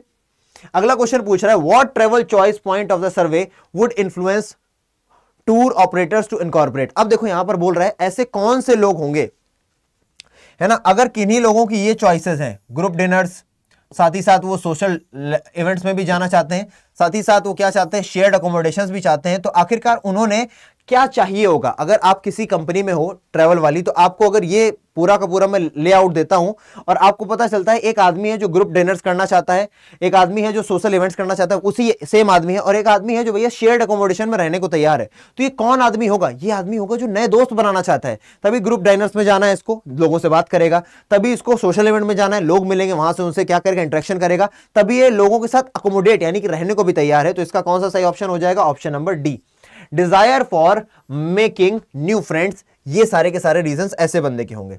नेक्स्ट क्वेश्चन पूछा जा रहा है, what do the top choices in the survey for travelling solo and group suggest about young adults. अब यहां पर क्वेश्चन बहुत ही प्यारा सा पूछा है कि चाहे वो सोलो ट्रैवल हो चाहे वो ग्रुप ट्रैवल हो, आपको क्या पता चलता है यंग एडल्ट्स के बारे में कि वो किस चीज को वैल्यू करते हैं। तो यंग एडल्ट सिर्फ एक चीज को सबसे ज्यादा वैल्यू करते हैं, और वो चीज है क्या, young adult travellers value what, किस चीज को वैल्यू करते हैं भाई साहब, इंडिपेंडेंस एंड फ्रीडम। सिर्फ बस इतना सा की पॉइंट है, बाकी कुछ भी लिख लो, इंडिपेंडेंस एंड फ्रीडम से ज्यादा वो किसी भी चीज को इतना ज्यादा भाव नहीं देते, इतना ज्यादा उस चीज को तवज्जो नहीं देते। बढ़ते हैं आगे बच्चे, आगे बात करते हैं, identify the solo traveller from the following 3 travellers. अब आपको 3 ट्रैवलर्स दिए गए, उनमें से आपको बताना है कौन सा सोलो ट्रैवलर हो सकता है। पहला हमारा ट्रैवलर है भाई रश्मि, है ना, पहली है भाई साहब हमारी रेशमा, दूसरे है नवाज भाई साहब, और तीसरे है दीपक लाला। चलो ठीक है, बात करते हैं इनके बारे में। तो रेशमा जो है वो क्या कह रही, I don't want to keep hunting for rickshaws और taxis a pre booked vehicle. Pre booked vehicle किसको चाहिए होता है भैया, जो ग्रुप ट्रेवल करना चाहते हैं, ठीक है ना। तो ये वाला तो आंसर गलत हो गया, क्योंकि ये रेशमा दीदी सोलो ट्रैवलर नहीं निकली। दूसरा नवाज क्या है, I am happy sharing a room. अच्छा, ये तो भाई साहब सोलो ट्रैवलर की निशानी। और I don't need hotel accommodation, और वो होटल में नहीं रुकना चाहता, यानी कि बजट फ्रेंडली रहना चाहता है। इसका मतलब जो नवाज है ये एक सोलो ट्रैवलर है। तो इस भाई साहब का नाम क्या बोल दोगे तुम, ये भाई साहब हमारे नवाज भाई साहब हैं, ठीक है ना। कौन भाई साहब है, नवाज। ऑप्शन नंबर बी आपका बिल्कुल खटाक से सही हो जाएगा। लास्ट दीपक क्या है, आई एम नॉट वरीड, वो परेशान नहीं अबाउट माई वेलबींग, अपने वेलबींग के लिए कि मैं कैसा हूं, अच्छा हूं, बुरा हूं, even while exploring remote areas. भैया रिमोट एरियाज में जाने को तैयार है, जहां पर खतरा भी हो सकता है। अपनी सेफ्टी को जो ध्यान नहीं दे रहा, वो ना तो सोलो ट्रैवलर है और ना ही क्या है, वो ग्रुप ट्रैवलर, ये ट्रैवलर ही नहीं है। तो ऑप्शन नंबर बी बिल्कुल सही है। नेक्स्ट देखते हैं बच्चे, Which of the following is an example of opportunity for self discovery? ऐसा कौन सा ऑप्शन है जो बताता है कि ये चीज करोगे तो आपको अपॉर्चुनिटी मिलेगी, क्या करने की, सेल्फ डिस्कवरी करने की आपको अपॉर्चुनिटी मिलेगी। अगर आप क्या करते हो, अगर आप एडवांस बुकिंग ट्रैवल करते हो भैया, अगर आप बुकिंग ट्रैवल पहले से ही बुक कर दोगे तो आप सेल्फ डिस्कवरी क्या करोगे, कुछ नहीं कर पाओगे। अगर आप परचेज करोगे लोकल आर्टिफैक्ट, तो इससे सेल्फ डिस्कवरी कहां से होगी, नहीं होगी। हायरिंग अ टूर गाइड, किसी टूर गाइड को बल्कि सेल्फ डिस्कवरी तो कतई नहीं होगी, जो वो बताएगा वही जान जाओगे। इसका मतलब ऑप्शन नंबर ए इसका बिल्कुल सही होगा, ट्राइंग न्यू कुजीन्स। जब आप नई नई कुजीन्स को ट्राई करोगे तब आपको पता चलेगा, अच्छा मेरे टेस्ट को ये अच्छा लगता है, मेरी जबान को ये अच्छा लगता है, यानी कि आप अपने बारे में और जानोगे, यानी कि सेल्फ डिस्कवरी करोगे, अपने बारे में और बेहतर जान पाओगे। 6th क्वेश्चन क्या बच्चे, how might the difference is in budget priorities between solo and group travelers impact the types of accommodations and activities offered by the travel industry in India? Question क्या बोल रहा है समझो, how might the differences in budget priorities. Budget priorities जो रखेंगे हमारी जो industries रखेंगी, जो ट्रैवल इंडस्ट्रीज हैं, उनको किस तरीके का बजट प्रायोरिटी रखना चाहिए सोलो और ग्रुप ट्रैवलर्स के लिए। तो भैया एक एक लाइन में बता डालो। अगर भैया तुमको केटर करना है किनको, सोलो ट्रैवलर्स को, तो इनके लिए क्या रखना पड़ेगा, अफोर्डेबल अकोमोडेशंस रखना पड़ेगा। और अगर आपको केटर करना है ग्रुप ट्रैवलर्स को, तो आपको ध्यान देना पड़ेगा लग्जरी अकोमोडेशंस पर, और साथ ही साथ आपको कंफर्ट और कन्वीनियंस का भी ध्यान रखना पड़ेगा। ठीक है, अभी हम लोग पीछे पढ़ते चले आ रहे हैं, अब ज्यादा मैं एक्सप्लेन नहीं करूंगा because we do not have that much time. ठीक है, आगे बढ़ते हैं, पढ़ें।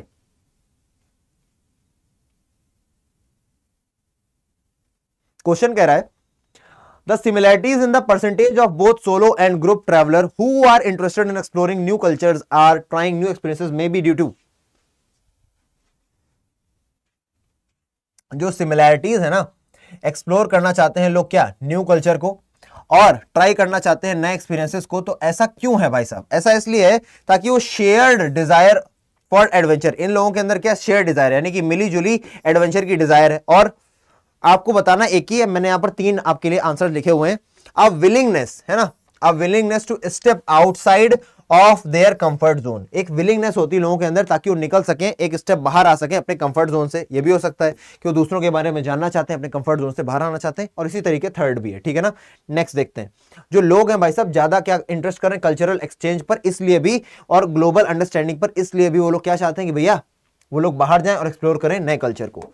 अब देखते हैं लास्ट क्वेश्चन है इसका, ट्रू और फॉल्स। ठीक है, आपके पास इसका टाइटल दिया हुआ है wanderlust the solo traveller trend among young adults in India. बोल रहे हैं कि सोलो ट्रैवलर्स जो होते हैं वो ट्रेंड करते हैं। ऐसा नहीं है, यहां पर जो टाइटल होना चाहिए वो होना चाहिए solo traveller versus group travellers, क्योंकि यहां पर सोलो ट्रैवलर बताया, फिर ग्रुप ट्रैवलर बताया, फिर सोलो और ग्रुप ट्रैवलर की सिमिलैरिटीज, फिर सोलो और ग्रुप ट्रैवलर्स की डिफरेंस, यानी कि ये वर्सेस की बात हो गई। तो ये बिल्कुल फॉल्स है, बिल्कुल भी सही बात नहीं है।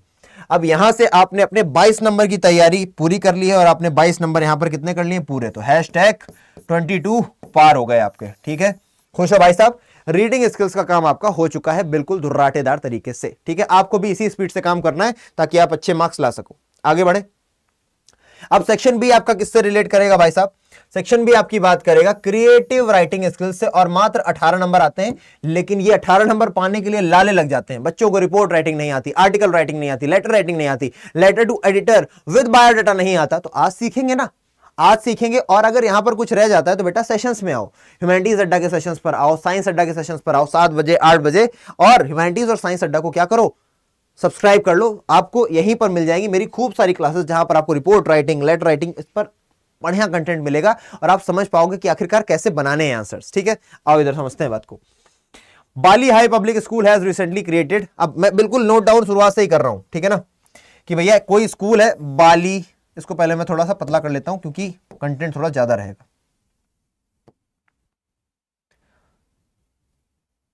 हाँ भैया, कोई बाली हाई पब्लिक स्कूल है जिसने क्या किया है, रिसेंटली क्रिएट किया है एक क्योर ग्रीन। अब क्योर ग्रीन क्या है, सब यहीं मिलेगा आपको। डेडिकेटेड एरिया है for local medical herbs and shrubs. आगे, adjacent to the flower garden on campus as Rachel Tiwari. आपका नाम भी आपको बताया गया कि भैया यहां पर आपको क्या नाम यूज करना है, आपका नाम यहां पर होने वाला है रचेल तिवारी। और आपको बनाना क्या भी पता चलेगा, captain of the eco club. आपकी डेजिग्नेशन क्या है, आपकी डेजिग्नेशन है आप इको क्लब के क्या है भैया, कैप्टन है। ठीक है भैया, कैप्टन भी बन गए।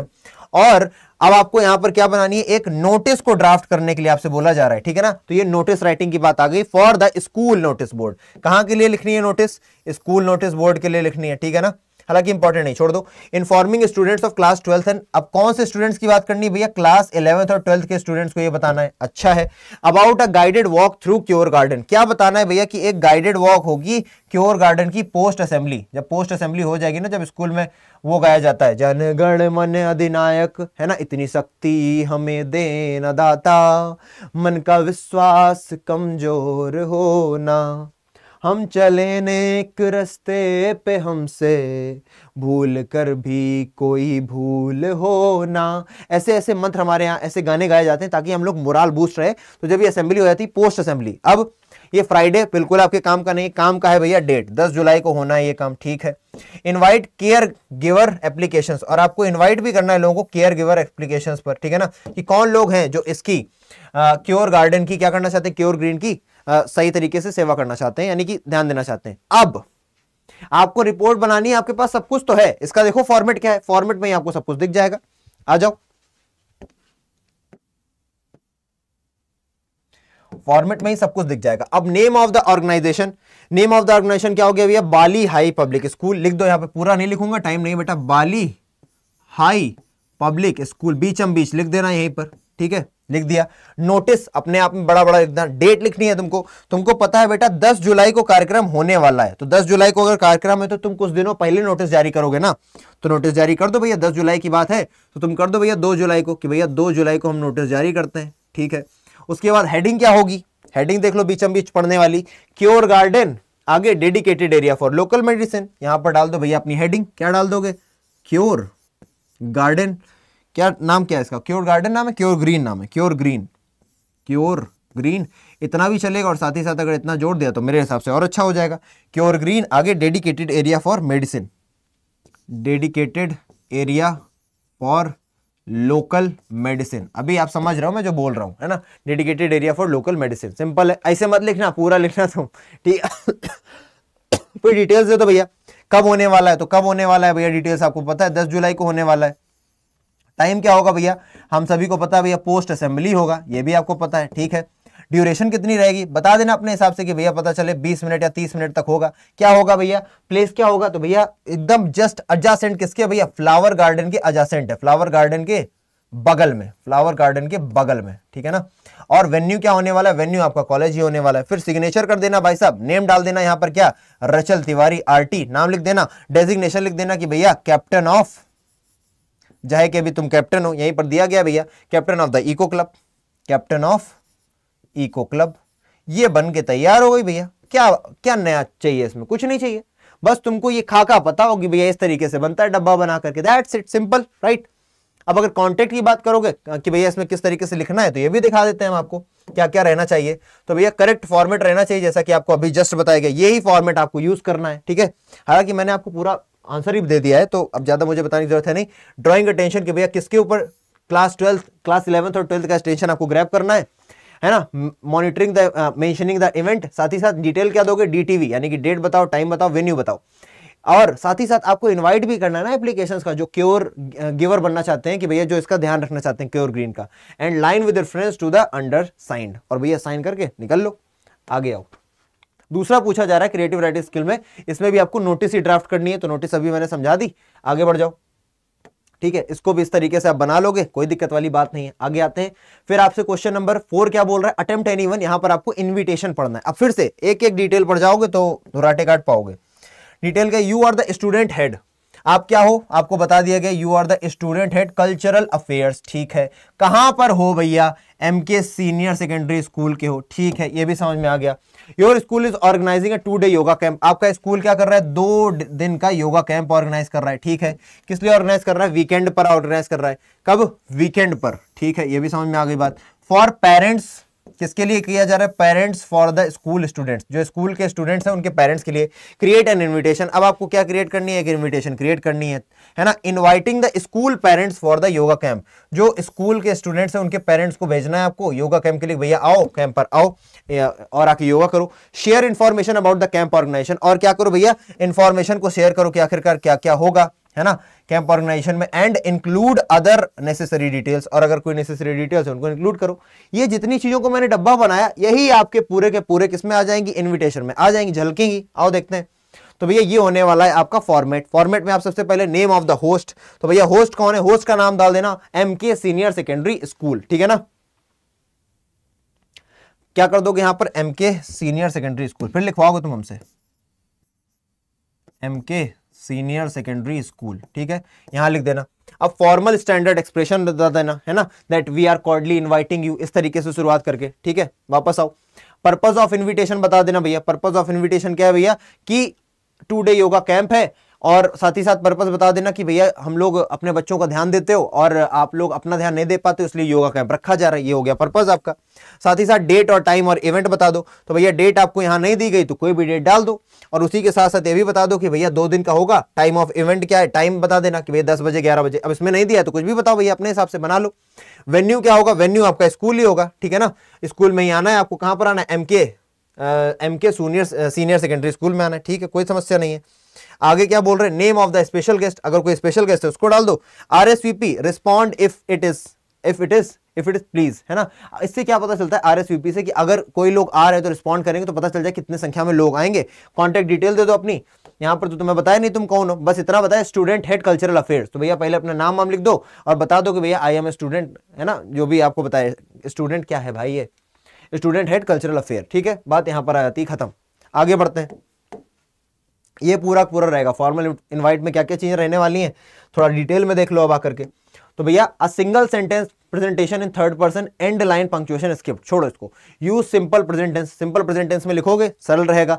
आंसर द क्वेश्चन, आंसर करो क्वेश्चन का। कौन कौन से क्वेश्चन का आंसर हो जाना चाहिए कि कौन बुला रहा है ना, कब बुला रहा है भैया, किस लिए, कहां पर हो रहा है कार्यक्रम, क्या हो रहा है कार्यक्रम, किस लिए हो रहा है कार्यक्रम, ठीक है ना, कौन और किसके लिए है, ठीक है ना, किसके लिए हो रहा है ये कार्यक्रम, ठीक है, ये सब बताना है। आंसर दो। Include name and address of the organiser, है ना, ऑर्गेनाइजर भैया तुम ही हो जो ऑर्गेनाइज कर रहे हो, साथ ही साथ ऑर्गेनाइजर का नाम और एड्रेस दो। होस्ट अपना नाम दो, होस्ट जो भी है कॉलेज है तुम हो, ठीक है ना। स्पेशल गेस्ट है तो वो भी बता दो। और यहाँ पर बेटा सिग्नेचर नहीं होंगे, बहुत ध्यान रखना, इस बात का बहुत ध्यान रखना कि जब भी आप क्या लिख रहे हो बेटा, इन्विटेशन लिख रहे हो तो वहां पर सिग्नेचर गलती से मत कर देना, ठीक है ना, जिस तरीके से आपने अभी नोटिस में किया था। आगे बढ़ जाओ।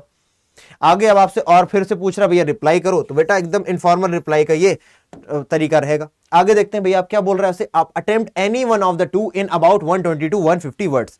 अब आपको इन दोनों में से कोई एक अटेम्प्ट करना है, कितने वर्ड्स में, आपको इन दोनों में से कोई एक अटेम्प्ट करना है 120 से 150 वर्ड्स में। 5 नंबर का आपके पास ही खेल खिलौना आने वाला है। क्या बोला जा रहा है, बहुत ध्यान से जो क्वेश्चन है और जो ये पूरा मटेरियल है ये पढ़ लिया तुम बना लोगे। बस तुम्हें एक चीज चाहिए, फॉर्मेट आता है, इतने से तुम लिख डालोगे, थोड़ा सा लिखना आ गया, हो गया तुम्हारा काम, पूरे नंबर। यू आर दमनजीत सिंह, आपका नाम क्या है भाई साहब, आपका नाम बताया गया है दमनजीत सिंह आपका नाम है, ठीक है। अ fresh graduate of film making, आपको यह भी पता है कि आप हैं कौन, आप एक ग्रेजुएट है ऑफ फिल्म मेकिंग BFA, ठीक है, ये भी बात समझ में आ जाती है भैया।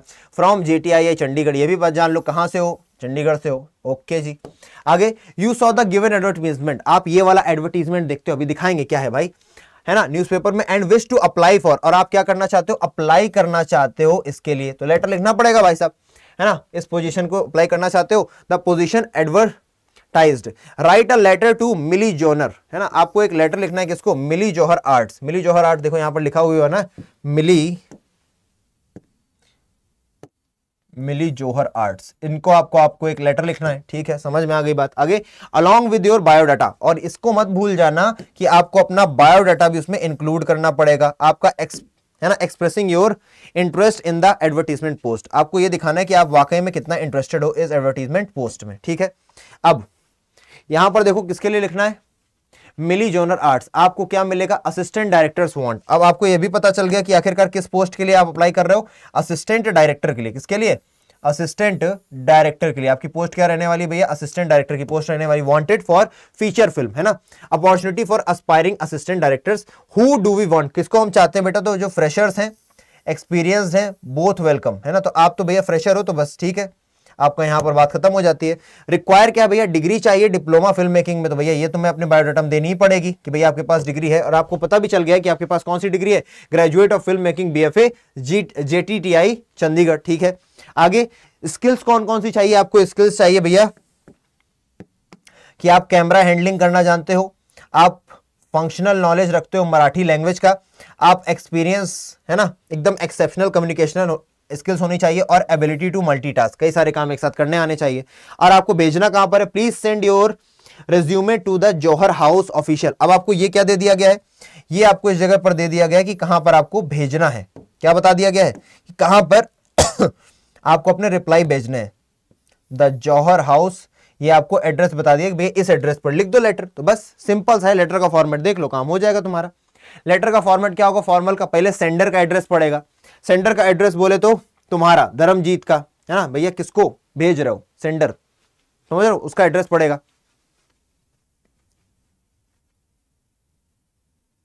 आगे डेट डालो भैया, रिसीवर्स एड्रेस, रिसीवर एड्रेस कहां पर है भाई साहब, रिसीवर एड्रेस ये है भैया द जौहर हाउस ऑफिशियल, ये पड़ जाएगा। उसके बाद देखो सब्जेक्ट हेडिंग डालो, सब्जेक्ट हेडिंग क्या डालोगे तुम, सब्जेक्ट हेडिंग सीधी सी बात है applying for the post of assistant director, ठीक है, सब्जेक्ट हेडिंग भी होगी भैया की। आगे सैल्यूटेशन दे दो, सर या मैम, डियर बोल के गलती से मत कर देना, तुम लोग गलती में ना तुम लोग बहुत ज्यादा व्हाट्सएप चलाते हो, डियर है ना, माई लव, ऐसा कुछ यूज मत करना बेटा, नंबर कट जाएंगे, गलती से भी नहीं। आगे कंटेंट और बॉडी में क्या क्या रहेगा वो भी बताते हैं आपको, फिर उसके बाद कॉम्प्लीमेंट्री क्लोज। अब कंटेंट में क्या रहेगा बेटा, आपका पूरा लेटर जो भी आप लिख रहे हो, साथ ही साथ रेफरेंस टू द एडवर्टीजमेंट, भैया रेफरेंस आपको देना पड़ेगा कि हाँ फलाना फलाना हमको एडवर्टीजमेंट दिखाई दिया था जिसमें हमको पता चला कि असिस्टेंट डायरेक्टर्स की नियुक्ति होनी है, तो इसलिए I am interested in that. अब conveying suitability for the position, और आप ये भी बताओ कि कैसे आप सुटेबल हो, आप बताओ मैंने अभी फ्रेशली क्या किया हुआ है भैया, ग्रेजुएट किया फिल्म मेकिंग बीएफए से, साथ ही साथ मेरे डिग्री भी है मेरे पास, और मुझे कैमरा हैंडलिंग आती है, फंक्शनल नॉलेज है मेरे पास मराठी का, है ना, एक्सेप्शनल कम्युनिकेशनल स्किल्स है एंड एबिलिटी टू मल्टीटास्क, ये सब बताओ कि भैया ये भी। और अगर कहीं काम किया है तुमने तो ये भी बताओ कि आई हैव वर्कड इन फलाना फलाना ऑर्गेनाइजेशन, एंड किसी एक का नंबर दे दो अपने मैनेजर का या फिर किसी का भी, so that he can get to know about your work experience, कि भाई तुम किस तरीके से काम करते हो, किस तरीके से तुम्हारा मोराल है, क्या एथिक्स है तुम्हारा। आगे अगर देखोगे तो सबमिशन ऑफ द एप्लीकेशन, यहीं से तुम्हारा खत्म हो जाएगा। आगे बढ़ जाओ भाई, बायोडाटा में क्या लिखना है भाई, बायोडाटा में तुमको प्रोफाइल ऑफ सेल्फ, अपनी प्रोफाइल लिखनी पड़ेगी, है ना। अपनी प्रोफाइल में क्या क्या बताना पड़ेगा भैया, अपनी प्रोफाइल में बताना पड़ेगा भाई साहब तुम्हारा नाम क्या है, नाम के बाद तुमको बताना पड़ेगा कि भैया कहां से तुमने 10th 12th कब किया, साथ ही साथ तुम्हारा ग्रेजुएशन कहां से, है ना, जो तुमने ग्रेजुएशन किया वो बताओ, साथ ही साथ एजुकेशनल क्वालिफिकेशन में सब कुछ आ जाए, 10 12 एजुकेशनल क्वालिफिकेशन, है ना, ग्रेजुएशन, वर्क एक्सपीरियंस अगर है तो वो भी बताओ, और साथ ही साथ किसी का ओनली इंटर्नशिप या फिर पार्ट टाइम रिलेवेंट हियर, ठीक है ना। और बाद में रेफरेंस दे दो कि भैया ये नंबर आपको दे रहा हूं मैं, कॉन्टैक्ट नंबर, इनसे आप पता कर सकते हो कि मेरा कैसा एक्सपीरियंस रहा था, और अगर एक्सपीरियंस नहीं है तो छोड़ दो। उसके बाद फिर से आपसे क्या बोल रहा है, लेटर बोल रहा है, लेटर टू एडिटर, ये भी वही है भैया, अवेयरनेस फैलाने के लिए बोल रहा है, इसको भी देख लोगे आप।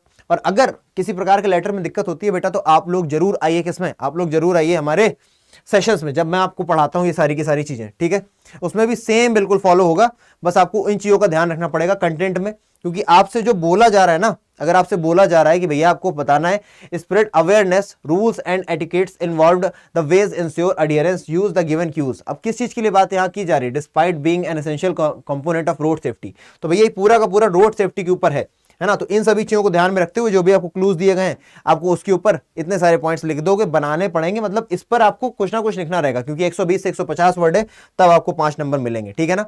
6 क्वेश्चन क्या बोल रहा है भैया, अब आपको यहां पर क्या करना है, यू आर सोहेल हसन, अब आप यहां पर कौन हो, आपका नाम है भैया Sohail Hasan,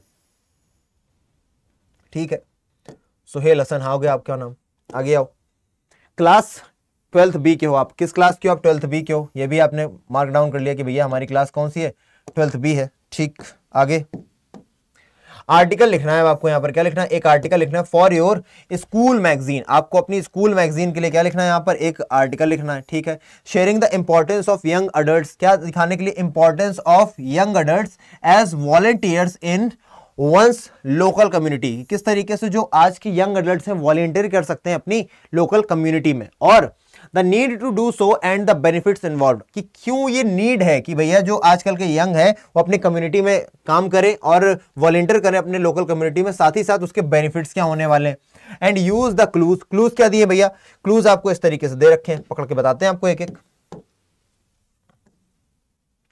importance for personal growth, है ना, कि आपको यहाँ पर पर्सनल ग्रोथ के बारे में बताना है कि कैसे ये इंसान के लिए अच्छा होगा, यंग यूथ के लिए अच्छा होगा, कम्युनिटी के लिए क्या अच्छा होगा, कम्युनिटी डेवलपमेंट में कैसे सहायता मिलेगी, साथ ही साथ बेनिफिट्स बताओ कि आपको क्या बेनिफिट है, साथ ही साथ आप कौन सी न्यू स्किल्स सीख जाओगे अगर ऐसी कुछ चीज़ों को करोगे, है ना, एक्सपीरियंस आपको मिलेगा, साथ ही साथ बेटा सेंस ऑफ पर्पस आपके जीवन में आएगा कि आखिरकार मुझे चीज़ों को करना क्यों है ना, जब आप सोसाइटी के बारे में काम करोगे। And for community positive impact, community पर क्या पॉजिटिव इंपैक्ट पड़ेगा, and what are the ways one could get involve, और किस तरीके से कोई अपनी कम्युनिटी के लोकल कम्युनिटी में इन्वॉल्व हो सकता है, उसका उत्थान कर सकता है, उसको एलिविएट कर सकता है। आगे आ जाओ भाई, तो ये होगा आपका आर्टिकल का पूरा क्या तरीका है, जिस तरीके से आपको लिखना है। तो सबसे पहले टाइटल लिखोगे आप, है ना, टाइटल क्या रहेगा भैया, आर्टिकल का टाइटल लिख दो सबसे पहले, जो भी आपको टाइटल इसका सुटेबल लगे वो लिख दो। You are Sohail Hasan of class 11th, article for school magazine sharing the importance of young adults as volunteers in one's local community, तो बस ये लिख दो। इंपॉर्टेंस क्या लिखोगे title, importance of young adults as volunteers in local community। आगे आ जाओ भैया, बाई लाइन आ जाएगी। यहां पर क्या बताना पड़ता है तुमको बाई लाइन में, देख लो यहां पर आकर के। बाई लाइन में नेम बताना पड़ता है आपको, साथ ही साथ डेजिग्नेशन बताना पड़ता है ऑफ द राइटर। आप ही लिख रहे हो तो यहां पर कौन लिखने वाला है, ये सोहेल हसन लिखने वाला है। कहां का लिखने वाला भैया, क्लास 12th बी का है, ठीक है। अब आपका कोई डेजिग्नेशन तो खास है नहीं, तो कुछ भी बता देना भैया कि यू आर सो। आगे, use fictional information if question does not display. और अगर आपको ये नाम नहीं दिया गया है तो आप फिक्शनल इंफॉर्मेशन बताओगे, अपना नाम नहीं लिख दोगे, ठीक है ना, गलती से भी, वो पाप हो जाएगा। आगे देखते हैं बच्चे, है ना, ये समझ में आ गया, आई कैचिंग होनी चाहिए, थोड़ा कंटेक्ट पकड़ पाओ, है ना। इंट्रोडक्शन दो पहले की, रेलिवेंट टॉपिक सेंटेंस पर एक्सपेंशन की, भैया क्या है आखिरकार की भैया, है ना, इंपॉर्टेंस क्या है, पर्सनल ग्रोथ किस तरीके से हो सकती है, साथ ही साथ लोकल कम्युनिटी में हमारा जो रोल है वॉलंटियर्स, है ना, एज यूथ क्या हमारा रोल हो सकता है, वो आप बताओगे भैया। इस तरीके से आप शुरुआत कर दोगे, फिर डेवलपमेंट करो पूरे के पूरे टॉपिक का कि भैया कैसे कैसे आप क्या बताओगे, और उस डेवलपमेंट पे आप ये सब यूज कर सकते हो, है ना, new skills, experiences, sense of purpose, community positive impact, ये सारी की सारी चीजें आप यूज करोगे। एंड एट लास्ट आप क्या कर दोगे, कंक्लूडिंग पैरा कर करके निकल लोगे। और एक बात ध्यान रखो, आर्टिकल डब्बे में नहीं रखा जाएगा, ठीक है ना। Article is not boxed, a box has been used here as to tool for clear illustration. आपको सही से समझाने के लिए यहाँ पर बॉक्स दिखाया गया है, अदरवाइज आपको इस तरीके के किसी बॉक्स का यूज करना नहीं है। बात समझ में आ गई होगी आई थिंक। आगे बढ़ा जाए भाई, चलो आगे बढ़ते हैं। अगला है भाई साहब, अब इंट्रो में आप क्या लिख दोगे कि volunteering in the local community a valuable experience for young adults, helps them develop new skills and interest, benefits the community as a whole, है ना। अब पूरे लिख दो या फिर इनमें से एक दो पॉइंट उठा लो, काफी है। अब रीजंस टू वॉलंटियर भी आप बता सकते हो कि भैया क्यों आखिरकार रीजन होना, क्या रीजन होने चाहिए वॉलंटियर करने के, तो आपको रीजन क्या बता सकते हो, बताओ। इतना तो आप सोच ही पाओगे कि a great way to give back to the community can make a positive difference in the lives of those around, create a sense of community and strengthen social bonds. क्या क्या कर सकता है, great way to give back to the community, एक बढ़िया तरीका है। अगर आप इन्वॉल्व होते हो लोकल कम्युनिटी में तो एक बढ़िया तरीका है, जो आप कम्युनिटी से ले रहे हो उसको वापस कर पाओ, अपना योगदान दिखा पाओ। साथ ही साथ can make a positive difference in the lives of those around, और लोगों के जीवन में एक पॉजिटिव इंपैक्ट ला सकते हो। साथ ही साथ create a sense of community and strengthen social bonds, आप सोशल बॉन्ड्स को इंक्रीज कर सकते हो। और इसी तरीके के और भी एग्जांपल्स हैं, आगे देखते हैं। कंक्लूजन में आप क्या बताओगे भाई, कंक्लूजन में volunteering is one's local community in one's local community is rewarding experience. ये रिवॉर्डिंग होता है क्योंकि आपको अच्छा लगता है जब आप कुछ करते हो ना अपने कम्युनिटी के लिए, तो आपको अच्छा लगता है कि हाँ यार मैंने कुछ किया है आखिरकार, है ना। Can benefit both the individual को तो फायदा करेगा ही, उसकी पर्सनल ट्रेट्स उभरेंगी, वो समाज के लिए सोचना सीखेगा, और साथ ही साथ कम्युनिटी के लिए भी अच्छा होगा। और important for young adults to get involved and make a positive contribution to the world around them, और उनको जरूरी भी है कि भैया वो अपने अराउंड का जो पॉजिटिव एनवायरनमेंट है उसमें जाएं और उसको और ज्यादा पॉजिटिव बनाने की कोशिश करें, राइट। आगे बढ़ जाते हैं भैया। अभी भी आपका देखो ये खत्म नहीं हुआ है, ठीक है, यहां पर भी आपको रिपोर्ट लिखनी है। अभी आपने क्या लिखा भाई साहब, लेटर लिखा, तो यहां पर आपको क्या लिखना है, रिपोर्ट लिखना है।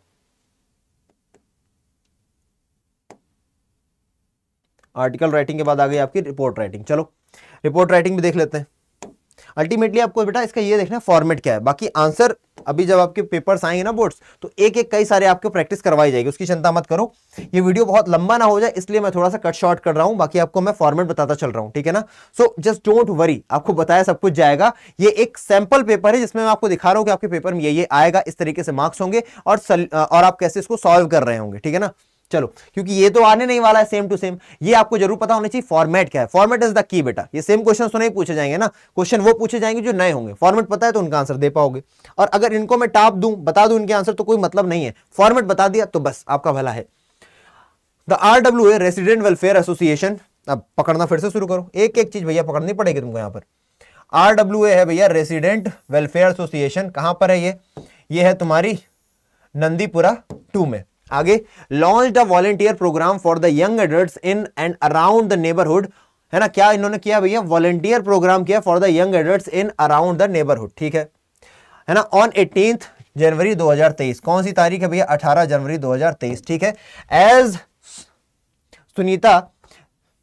Sunita J, the local correspondent of the neighbourhood newsletter, write a report covering this event, support your ideas with outline clues given below to craft your report। ठीक है भाई साहब, आपको रिपोर्ट बनानी है, आ जाओ।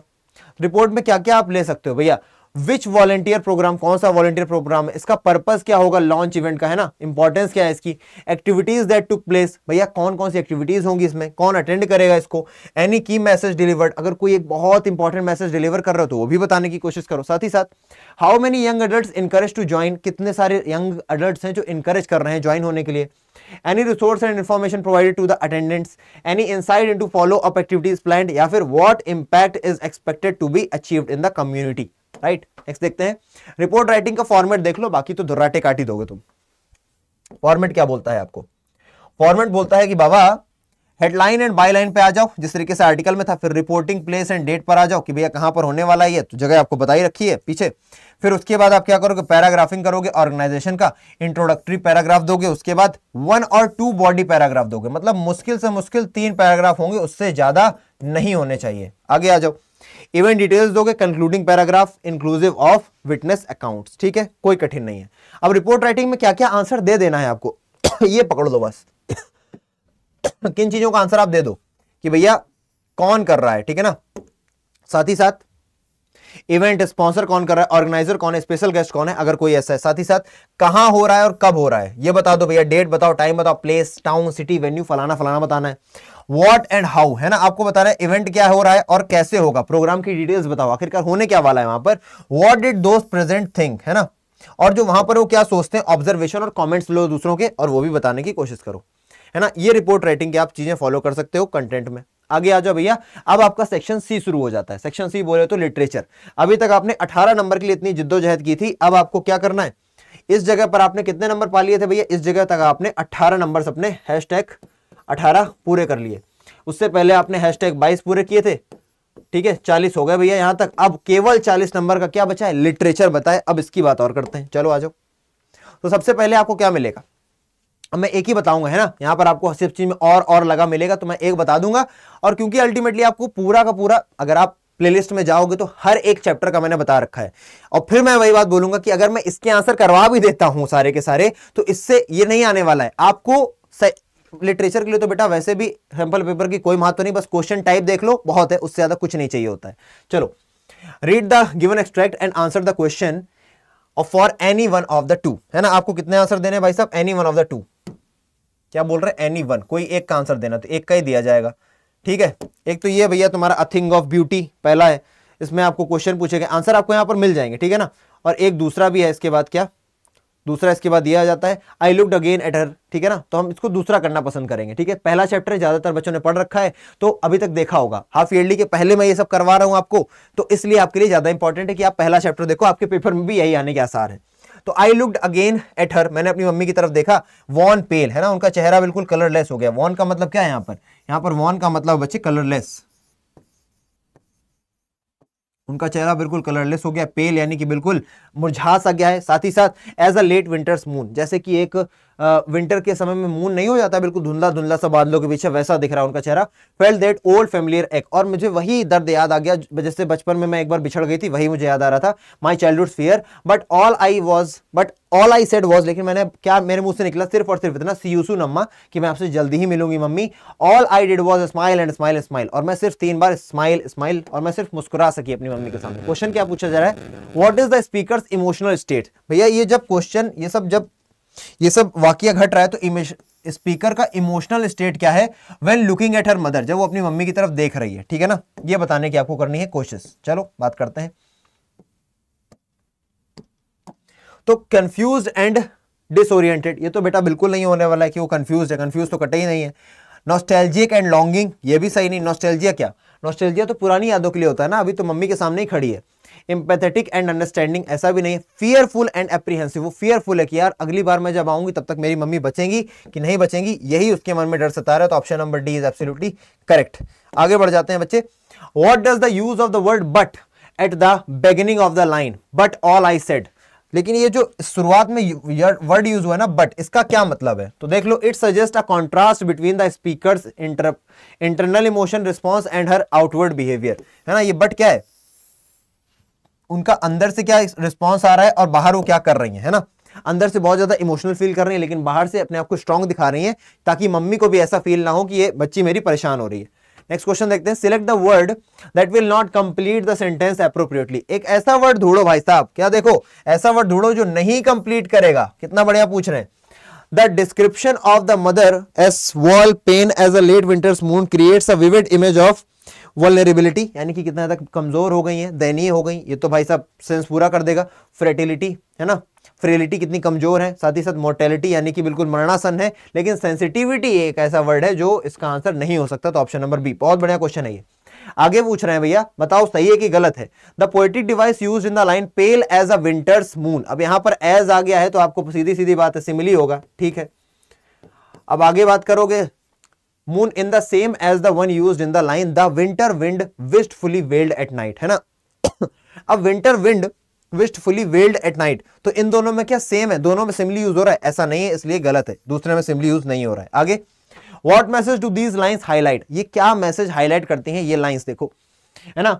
इन the context of familiar relationships and the speaker's sense of anxiety and fear at the prospect of losing her mother, what message, ये lines क्या मैसेज बताती हैं। The poem highlights the importance of cheering, क्या भैया cheer करो, and appreciating people we love while we still can, तो भैया जब आपके साथ आपके प्यार करने वाले लोग हैं, जिनसे आप प्यार करते हैं, जब आपके साथ वो हैं तो उनकी वैल्यू करो, ये आपको सिखाता है, ठीक है ना।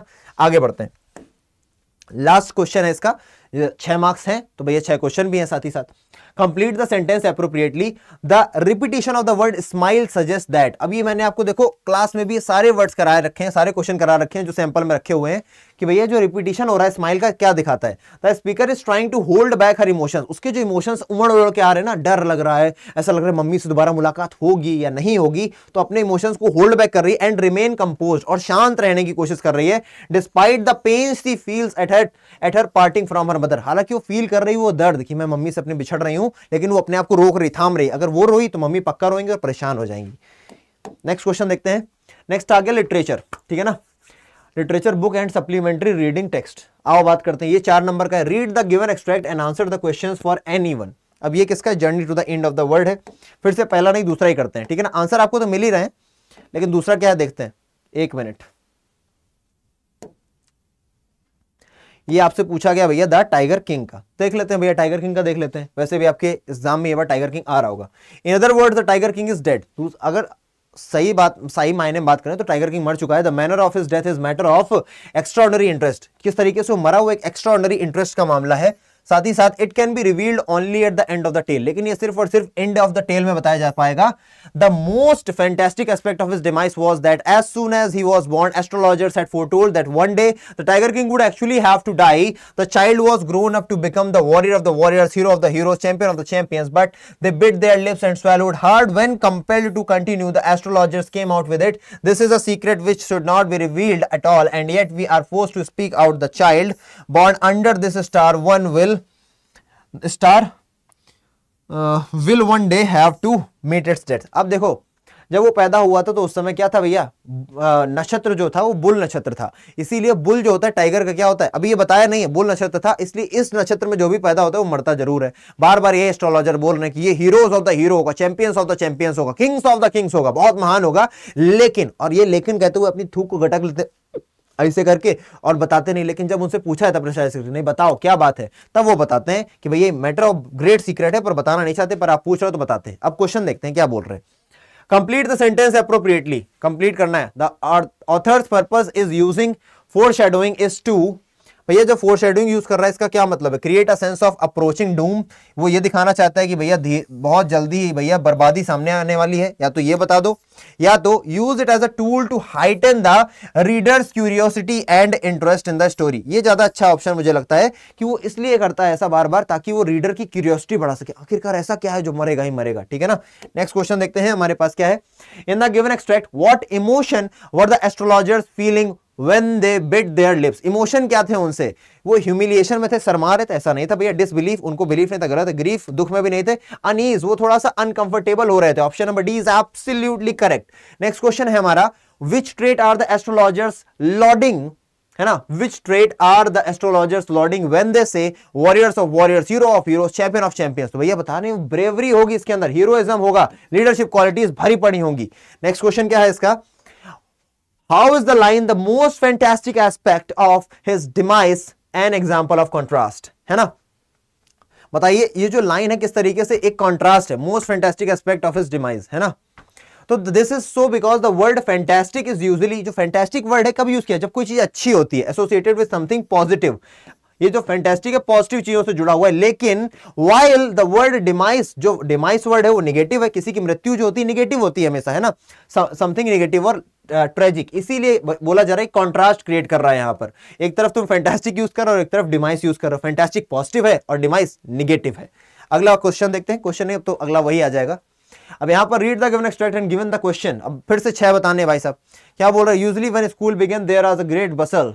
अब ये पहले ही चैप्टर का है, द लास्ट लेसन। क्वेश्चंस को देखते हैं, सीधे आप लोग पढ़ रखे होंगे आराम से। तो list any 2 sensory details present in the extract. Sensory पहला the sounds of the opening and closing of the desk, ये हो गया सेंसरी, और the loud lessons repeated in unison, ये हो गया। 2 ही बताने थे पर तीसरा भी देख लो, लिखना 2 ही। Teacher's ruler rapping on the table, 3 sensory details हो गई, बहुत बढ़िया। नेक्स्ट भैया, what does the protagonist, protagonist का मतलब होता है भैया मेन लीड या फिर हीरो, है ना, जो आपकी स्टोरी का हीरो है। फील एंग्जियस, जो आपका फ्रांस है, वो जो बच्चा एंग्जियस क्यों फील कर रहा है, about entering the classroom on the particular day, उस दिन घुसने में इतना वो अनकंफर्टेबल क्यों है, क्योंकि the classmates have started the lesson, है ना, क्योंकि भैया जो क्लास थी वो पहले से ही लग चुकी थी और एकदम तैयारियां पूरी जोरों जोरों से हो चुकी थी और वो लेट हो गया था, इसीलिए वो अनकंफर्टेबल था।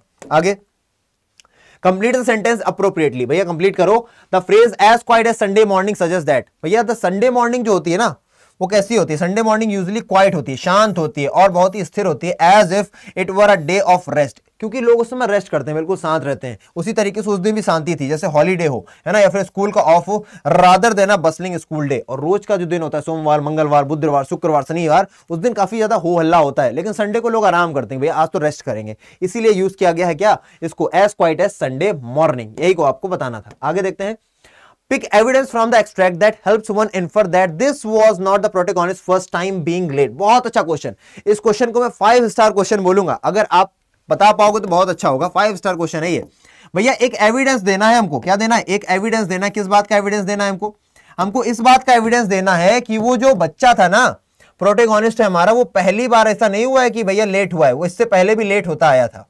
अब ये कैसे पता चलेगा, ये पता चलेगा क्योंकि जब उसको पता था ना कि मैं धीमे से, जब सब लोग बात कर रहे होंगे, जब टीचर पढ़ाएंगे, मैं धीमे से घुस जाऊंगा, उसके दिमाग में आइडिया था, इसका मतलब पहले भी कई बार क्या कर चुका था, लेट जा चुका था और धीमे से घुस जाता था। इसका मतलब पता चलता है जो हमारा मेन लीड है फ्रांस, वो पहली बार लेट नहीं हुआ, तो कई बार लेट हो चुका था।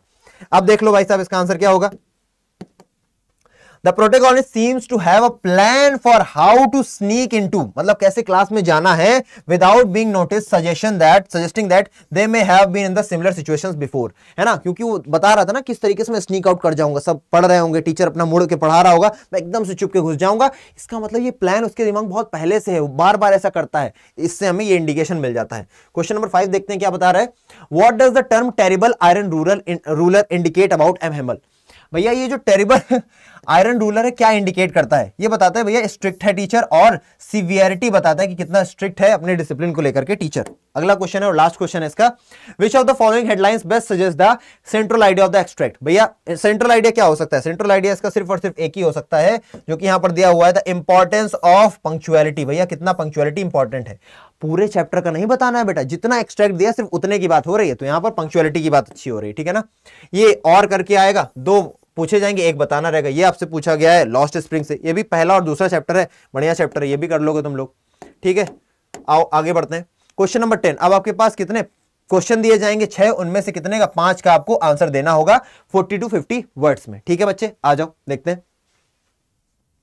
What can be inferred from Rajendra Prasad recorded upshot of lawyer consultations at Motihari.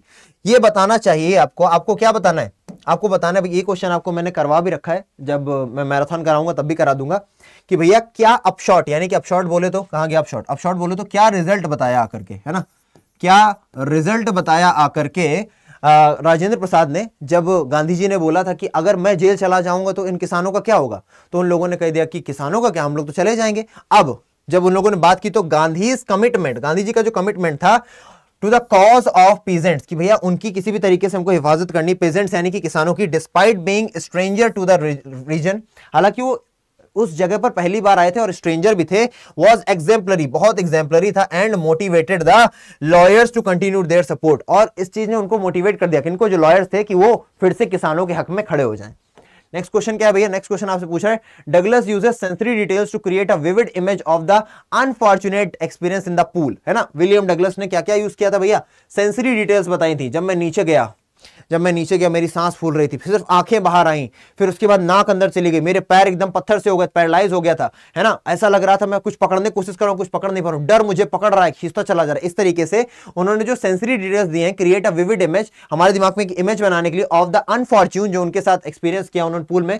What might be the impact of the reader if the narration were more informative than sensory. अगर ये इंफॉर्मेटिव ज्यादा होती और सेंसरी ना होती तो क्या हम पर इंपैक्ट पड़ता?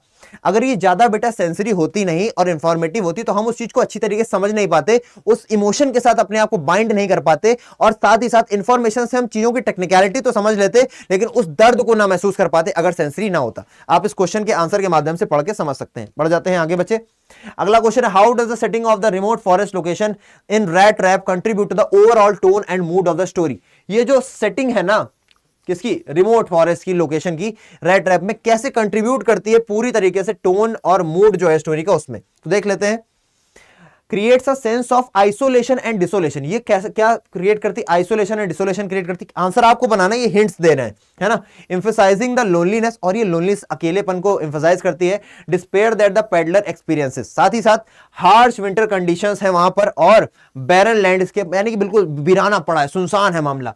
और to the overall tone of melancholy and hopelessness. The forest also represent the क्या metaphorical wilderness of the human soul, highlighting the struggles and temptations the people face in the journey of their life. ठीक है, इनमें से किसी भी एक को पकड़ के आप लिख देना, आपका आंसर आ जाएंगे, बढ़िया नंबर मिल जाएंगे।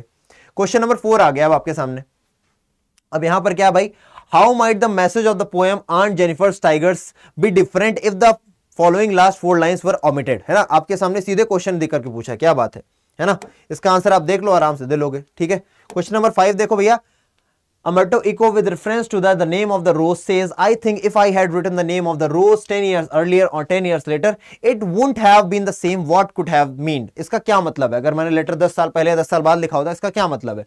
तो भैया Umberto Eco suggests that the success of his book, The Name of the Rose, was largely due to timing. उनको ऐसा लगता है कि भैया जो उनकी बुक सक्सेसफुल हुई ना, वो टाइमिंग के कारण हुई। ठीक बात है। He believes that if he had written the book 10 years earlier, 10 years later, it wouldn't have had the same impact. अगर उन्होंने अपनी किताब 10 साल पहले या 10 साल बाद लिखी होती तो इम्पैक्ट सेम नहीं होता, कम या ज्यादा हो सकता था। आगे, this could be interpreted as Eco recognizing the importance of cultural context. वो समझ रहे हैं किसको बेटा, cultural context को, and how the reception of a work of art is influenced by the historical, social and political climate of its time. और किस तरीके से कोई बुक जो होती है उस पर हिस्टोरिकल, सोशल और पॉलिटिकल जो क्लाइमेट होता है उस समय का कैसे प्रभाव डालता है, इसलिए वो बोल रही हैं। आप सिर्फ इस पर ही अपना आंसर लिख सकते हो। बेसिकली आपको 40 से 50 वर्ड्स में लिखना है, तो एक थॉट पर भी अगर आप लिख देते हो तो आपके पूरे मार्क्स आ जाते हैं 3 में से 3। ठीक है जी, नेक्स्ट क्वेश्चन देखते हैं। क्वेश्चन नंबर 11 आ गया हमारे सामने, ठीक है ना। इसका आंसर भी देख लो, ठीक है। Answer any 2 of the following 3 questions in about 40 to 50 words, ठीक है ना। अब फिर से आपको 2 क्वेश्चन का आंसर देना है, 3 मिलेंगे, 40 से 50 वर्ड्स में आपको क्या देना है भाई साहब, आंसर देना है। हाउ कैन वी से, हम किस तरीके से कह सकते हैं, how can we say that the वेदाई packet indicate reveals that the writer leaked the cognitive and emotional maturity required to understand the implications of untouchability, है ना। किस तरीके से आपको इसका आंसर बनाना है, आप इसको देख करके समझ सकते हो, आपको खूब सारे आइडियाज दिए गए, ठीक है ना। बाकी आप क्लास जब ज्वाइन कर रहे होगे तो आपको इन सभी क्वेश्चंस का एकदम सटीक आंसर दिया गया होगा, और आपको मैं बनाना सिखाता हूं किस तरीके से कौन कौन से कीवर्ड्स हैं जिनको पकड़ के आप आंसर बनाते हो। यहां पर पूरा आपको थॉट्स दिए गए, मैं आपको कीवर्ड बताऊंगा, क्योंकि अगर कोई भी लॉन्ग आंसर टाइप क्वेश्चन का आपको आंसर देना तो आपको कीवर्ड पर ध्यान देना पड़ेगा। सिर्फ क्वेश्चंस पर ध्यान दो कि क्वेश्चन किस तरीके से पूछे गए, ठीक है ना। बाकी सोल्यूशन आपके सामने दिया गया, आप उसे पढ़ लो और उससे इन्फर करने की कोशिश करो कि आप किस तरीके से आंसर अपने बनाओगे, ठीक है ना। नेक्स्ट क्वेश्चन है, what does the play on the face it, है ना, play on the face of it suggest about the importance of empathy in overcoming prejudice and stereotypes, है ना। आपसे ये थोड़ा सा एनालिटिकल क्वेश्चन पूछ रहा है, बस यही समझ करके चलो कि भैया क्वेश्चन टाइप यहां पर एनालिटिकल है, दैट्स इट। आगे देखते हैं अगला क्वेश्चन हमारे पास क्या आता है। अगला क्वेश्चन हमसे पूछा जा रहा है कि answer the question in the context of the following lines from the enemy, है ना। Stupid you me the sea muted fiercely is this anything but a man, ठीक है ना, and a wonderful helpless man. अब इसका आपको answer देना, explain the superiority Hana is convinced about, ठीक है ना। चलो इन सभी पॉइंट्स के हिसाब से आप आंसर दोगे। अब मुझे पता है क्योंकि आप लोग अभी, खास करके अभी जो लोग भी ये वीडियो देख रहे हैं और अभी इंटर में हैं, वो इन सभी क्वेश्चन को समझ भी नहीं पाएंगे क्योंकि आपको चैप्टर पढ़ाई नहीं गए होंगे। लेकिन आपको परेशान नहीं होना है, जो आपको पढ़ाए गए हैं उसके हिसाब से मैंने आपको दिखा दिया है। एनालिटिकल क्वेश्चंस ज्यादा आ रहे हैं लिटरेचर में, तो अब हम लोग एनालिसिस पर ज्यादा ध्यान देंगे, वैल्यू बेस्ड क्वेश्चन पर ज्यादा ध्यान देंगे इंस्टेड ऑफ फैक्चुअल क्वेश्चंस, ठीक है बच्चे। चलो आगे देखते हैं, हमारे पास क्या आ गया। Imagine you are Pablo Neruda the poet of keeping quiet, ठीक है, मान लेते हैं कीपिंग क्वाइट के हम पोएट है। What advice might you offer to the Robert Frost, the poet of a roadside stand, in the context of his conflicted emotions? ठीक है ना, क्या आप उनको बताओगे? और साथ ही साथ आपको क्या बोला जा रहा है, the requisite lift of spirit has never been found, और so the voice of the country seems, और ये सब बता दिया। साथ ही साथ आप कैसे, आपको क्या करना है, आपको लिखने को क्या बोल रहे हैं, ये क्वेश्चन देखो कितना बढ़िया तरीके से पूछा गया भैया, लेटर लिखने को बोल रहे हैं, है ना। The poet to keeping quiet, what advice might you offer to the Robert Frost, आप भैया क्या एडवाइस करोगे, ठीक है ना। एडवाइस आपसे पूछ, ज्यादा भारी हो गया ये तो, आप क्या एडवाइस दोगे।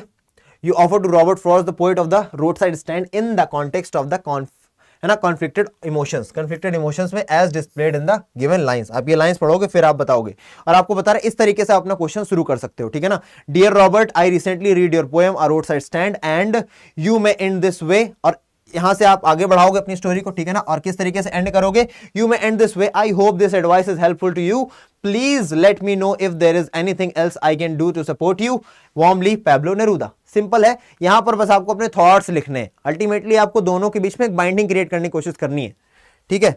आगे आ जाओ भैया, ये आपका पूरा पूरा आंसर बन जाएगा, और ये थोड़ा बड़ा रहेगा क्योंकि भैया तुमको 5 नंबर चाहिए तो बड़ा तो लिखना पड़ेगा। दूसरा क्वेश्चन, और मैं आपके पास दूसरा क्वेश्चन आता है, आप इसका भी क्वेश्चन आराम से दे लोगे आंसर, ठीक है। अल्टीमेटली क्वेश्चन का टाइप समझो, और लास्ट आपके पास आता है question number 13, answer any one of the following 2 questions. दोनों क्वेश्चन पढ़ लो बच्चा। क्वेश्चन आपसे किस टाइप के पूछ रहा है, in the story the third level जो स्टोरी है उसमें क्या बोला है, by Jack Finney, Charlie is obsessed with, जो चार्ली है ना भैया, जो 31 साल का है, वो क्या चाहता है भैया, ऑब्सेस्ड है किस चीज को, फाइंडिंग, क्या वो थर्ड लेवल ढूंढने के लिए बहुत ज्यादा पागल हो रखा है थर्ड लेवल को। तो in an attempt to thrash out whether this obsession is good quality or harmful one, Charlie's wife expresses her thoughts in a diary entry। तो चार्ली की वाइफ उसके इस पागलपन के बारे में अपनी डायरी में कुछ लिखना चाहती है और लिख रही है ना। As Louisa Charlie's wife write the diary entry, अब भैया तुम उसकी पत्नी बन जाओ, है ना। अब आपको क्या करना पड़ेगा, उसकी जगह पर जाना पड़ेगा और अपने आप को रख करके वहां सोचना पड़ेगा। ये एक बहुत अच्छा लेवल का क्वेश्चन है बेटा। Support your response with reference to the story, you may begin with this, और इस तरीके से आप बिगिन कर सकते हो। I have been married to Charlie for few years now, I have always known him to be an intelligent man with an imaginative mind, however his recent obsession with finding the third level has, अब ऐसे करके आप answer बढ़ा दो, है ना।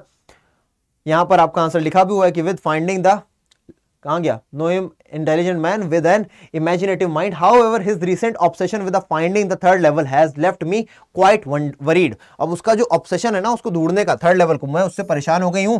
While he talks about it with excitement, जब वो बहुत एक्साइटमेंट से इसकी बात करता है, I can not help but wonder if it is a good quality और अ हार्मफुल वन, मैं बस सोच पाती हूँ कि एक अच्छी क्वालिटी है खराब क्वालिटी है। एक तरफ तो Charlie's obsession displays his determination and persistence in achieving his goals, एक तरफ तो मुझे ये पता चलता है कि वो कितना ज्यादा डिटरमाइंड है और कितना ज्यादा क्या है भैया, परसिस्टेंस है अपने गोल्स को पाने के लिए, और दूसरी तरफ it shows that he is willing to go to great lengths, कि वो किसी काम को करने के लिए भैया बहुत हद तक जा सकता है ना। Unravel the mysteries of life, और मिस्ट्रीज ऑफ लाइफ को क्या कर सकता है, रिवील कर सकता है। His imagination and curiosity are admirable, उसकी जो क्यूरियोसिटी और इमेजिनेशन है वो एडमायरेबल क्वालिटीज है। That have always attracted me to the him, जिसने हमेशा उसकी तरफ अट्रैक्ट किया है। हाउएवर, हालांकि उसका obsession has caused him to become detached from reality, लेकिन उसका जो ऑब्सेशन है वो रियलिटी से दूर हो गया। वो थर्ड लेवल एक इमेजिनरी थिंग में पागल हुआ जा रहा है और रियलिटी से बहुत दूर हो गया है, ठीक है। आगे, he is no longer able to differentiate between what is real and what is not, अब वो डिफरेंशिएट नहीं कर पा रहा है कि क्या रियल है और क्या रियल नहीं है। He spends all his time and money searching for a place that may not even exist, वो अपना पूरा टाइम खर्च कर रहा है एक ऐसी जगह को खोजने में जो वाकई में है भी नहीं। This could be harmful not only for himself but also to our family, वो सिर्फ उसके लिए नहीं हमारी फैमिली के लिए भी ये दिक्कत वाली बात हो सकती है। तो इस तरीके से आप इस क्वेश्चन के आंसर को बढ़ाओगे, खूब लंबा चौड़ा लिख सकते हो, ठीक है ना। आप इसको देख ही रहो। दूसरा क्वेश्चन देखते हैं बच्चे। अ ग्रोथ ऑफ जितकाला सा reflects on the incident about cutting off her long hair and in conflict that she did not do enough to resist and surrender easily. ठीक है, ये क्वेश्चन आपसे पूछा गया है, बाद में आपको बोलेंगे क्या भैया कि आप क्या करो, if she could have tried something as the grown up जिनका सा क्रिएट अ डायरी एंट्री, यहां पर भी डायरी एंट्री, तो भैया डायरी एंट्री आपको लिखना सीखना पड़ेगा और मैं आपको अपनी क्लासेस में फॉर श्योर सिखाऊंगा। चलो, इस तरीके से आपने देख लिया कि भैया कैसे आप इन चीजों को डील करने वाले हो। अब चूंकि आप लोग अब सीरियस हो गए अपनी पढ़ाई को लेकर के, तो मैं लास्ट में, मैंने शुरुआत से नहीं कहा कि आप लोग शेयर करो लाइक करो, लेकिन अब मैं आपके मतलब की बात बताने जा रहा हूं कि अगर आप लोग वाकई में सीरियस हो अपनी पढ़ाई को लेकर के, तो बेटा आप जितनी जल्दी हो सके इग्नाइट बैच को ज्वाइन कर लो। आप जाओ अड्डा 24/7 की साइट को खोलोगे, वहां पर आपको ये ऑल कोर्सेज का पॉइंट दिखेगा। ऑल कोर्सेज जब आपको दिख जाए उस पर क्लिक करोगे तो आपको क्या आ जाएगा, यहां पर स्कूल K-12, उस पर क्लिक करने के बाद आपको आना है CBSE बोर्ड क्लास 12th पर। यहां पर आपको दिख जाएंगे खूब सारे ignite batch for science, for arts, for commerce, है ना, साइंस कॉमर्स आर्ट्स सभी के लिए। अब आप किसी पर भी क्लिक कर लो, है ना, अब आपको यहां पर दिखेगा क्या, यहां पर आपको दिखेगा इसकी कितनी चार्ज है भैया, 2,999, बोले तो 3,000, लेकिन आपको क्या 3,000 देने हैं? नहीं, आपको 3,000 देने नहीं है बेटा। अगर आप ये कोड लगाते हो S743, ये मैक्सिमम डिस्काउंट आपको देता है, ठीक है ना। अभी कल ही परसों 2-3 बच्चों ने एनरोल किया इसमें और दे आर वेरी हैप्पी कि हाँ अब यहां पर अलग लेवल पे हमारी तैयारी कराई जा रही है S743, क्योंकि जो एग्जाम है ना वो लगातार बदल रहा है बेटा, हर साल कुछ अपने आप में नया लेकर के आ रहा है। तो अगर आप ये लगाते हो S743 तो आप मैक्सिमम डिस्काउंट पाते हो। ये 2,999 यानी 3,000 से 2,490 में हो जाता है, यानी कि 500 रुपए से भी ज्यादा का आपको क्या मिल रहा है, डिस्काउंट मिल रहा है। तो do use this code S743 और कोई कोड यूज करने की जरूरत नहीं है, कोई भी आपको कॉल करे कुछ भी करे, यही कोड आपके काम आएगा मैक्सिमम डिस्काउंट के लिए S743, और आपको इसके तहत हर वो चीज मिलेगी जो आपको मिलनी चाहिए। और आप लोग सब्सक्राइब कर लेना चैनल को, जो कि बहुत इंपॉर्टेंट है, ताकि ऐसे ही और वीडियोस के साथ मैं लगातार आता रहूं और आप उनसे जुड़े रहें। एंड एट लास्ट मैं आप सभी से कहना चाहूंगा बहुत बहुत धन्यवाद, और आपसे एक ही अपेक्षा है मेरी कि आप लोग अपने कमेंट जरूर करें। अगर आपको कोई क्वेरी है तो कमेंट करें, अगर आपको ये सेशन अच्छा लगा है तो कमेंट करें, अगर आपको क्वेरी है तो करो, अच्छा लगा है तो कमेंट करो, और शेयर जरूर करना बच्चा अपने दोस्तों के साथ, और शेयर करते समय लाइक कर देना, because this is really very important for me to know कि हाँ वाकई में आप लोगों के अंदर वो जोश है कि आप मेरी जोश को, इस समय पता है रात का बज रहा है 2 और मैं आपके लिए वीडियो बना रहा हूं, यानी कि मैं इतना डेडिकेशन दिखा रहा हूं कि रात के 2 बजे भी आपके लिए जल्दी से जल्दी चीजें लाने की कोशिश कर रहा हूं कि आप देख सको कि हाँ भैया तैयारी को किस लेवल पे लेके जाना है। तो यूज कोड S743 एंड आ जाओ पेड में, मिलते हैं वहीं पर। तब तक के लिए बच्चों जय हिंद, मिलते हैं अगली क्लास में, तब तक के लिए जय हिंद, अपना और अपनों का ख्याल रखो और धुर्राटे काटते रहो।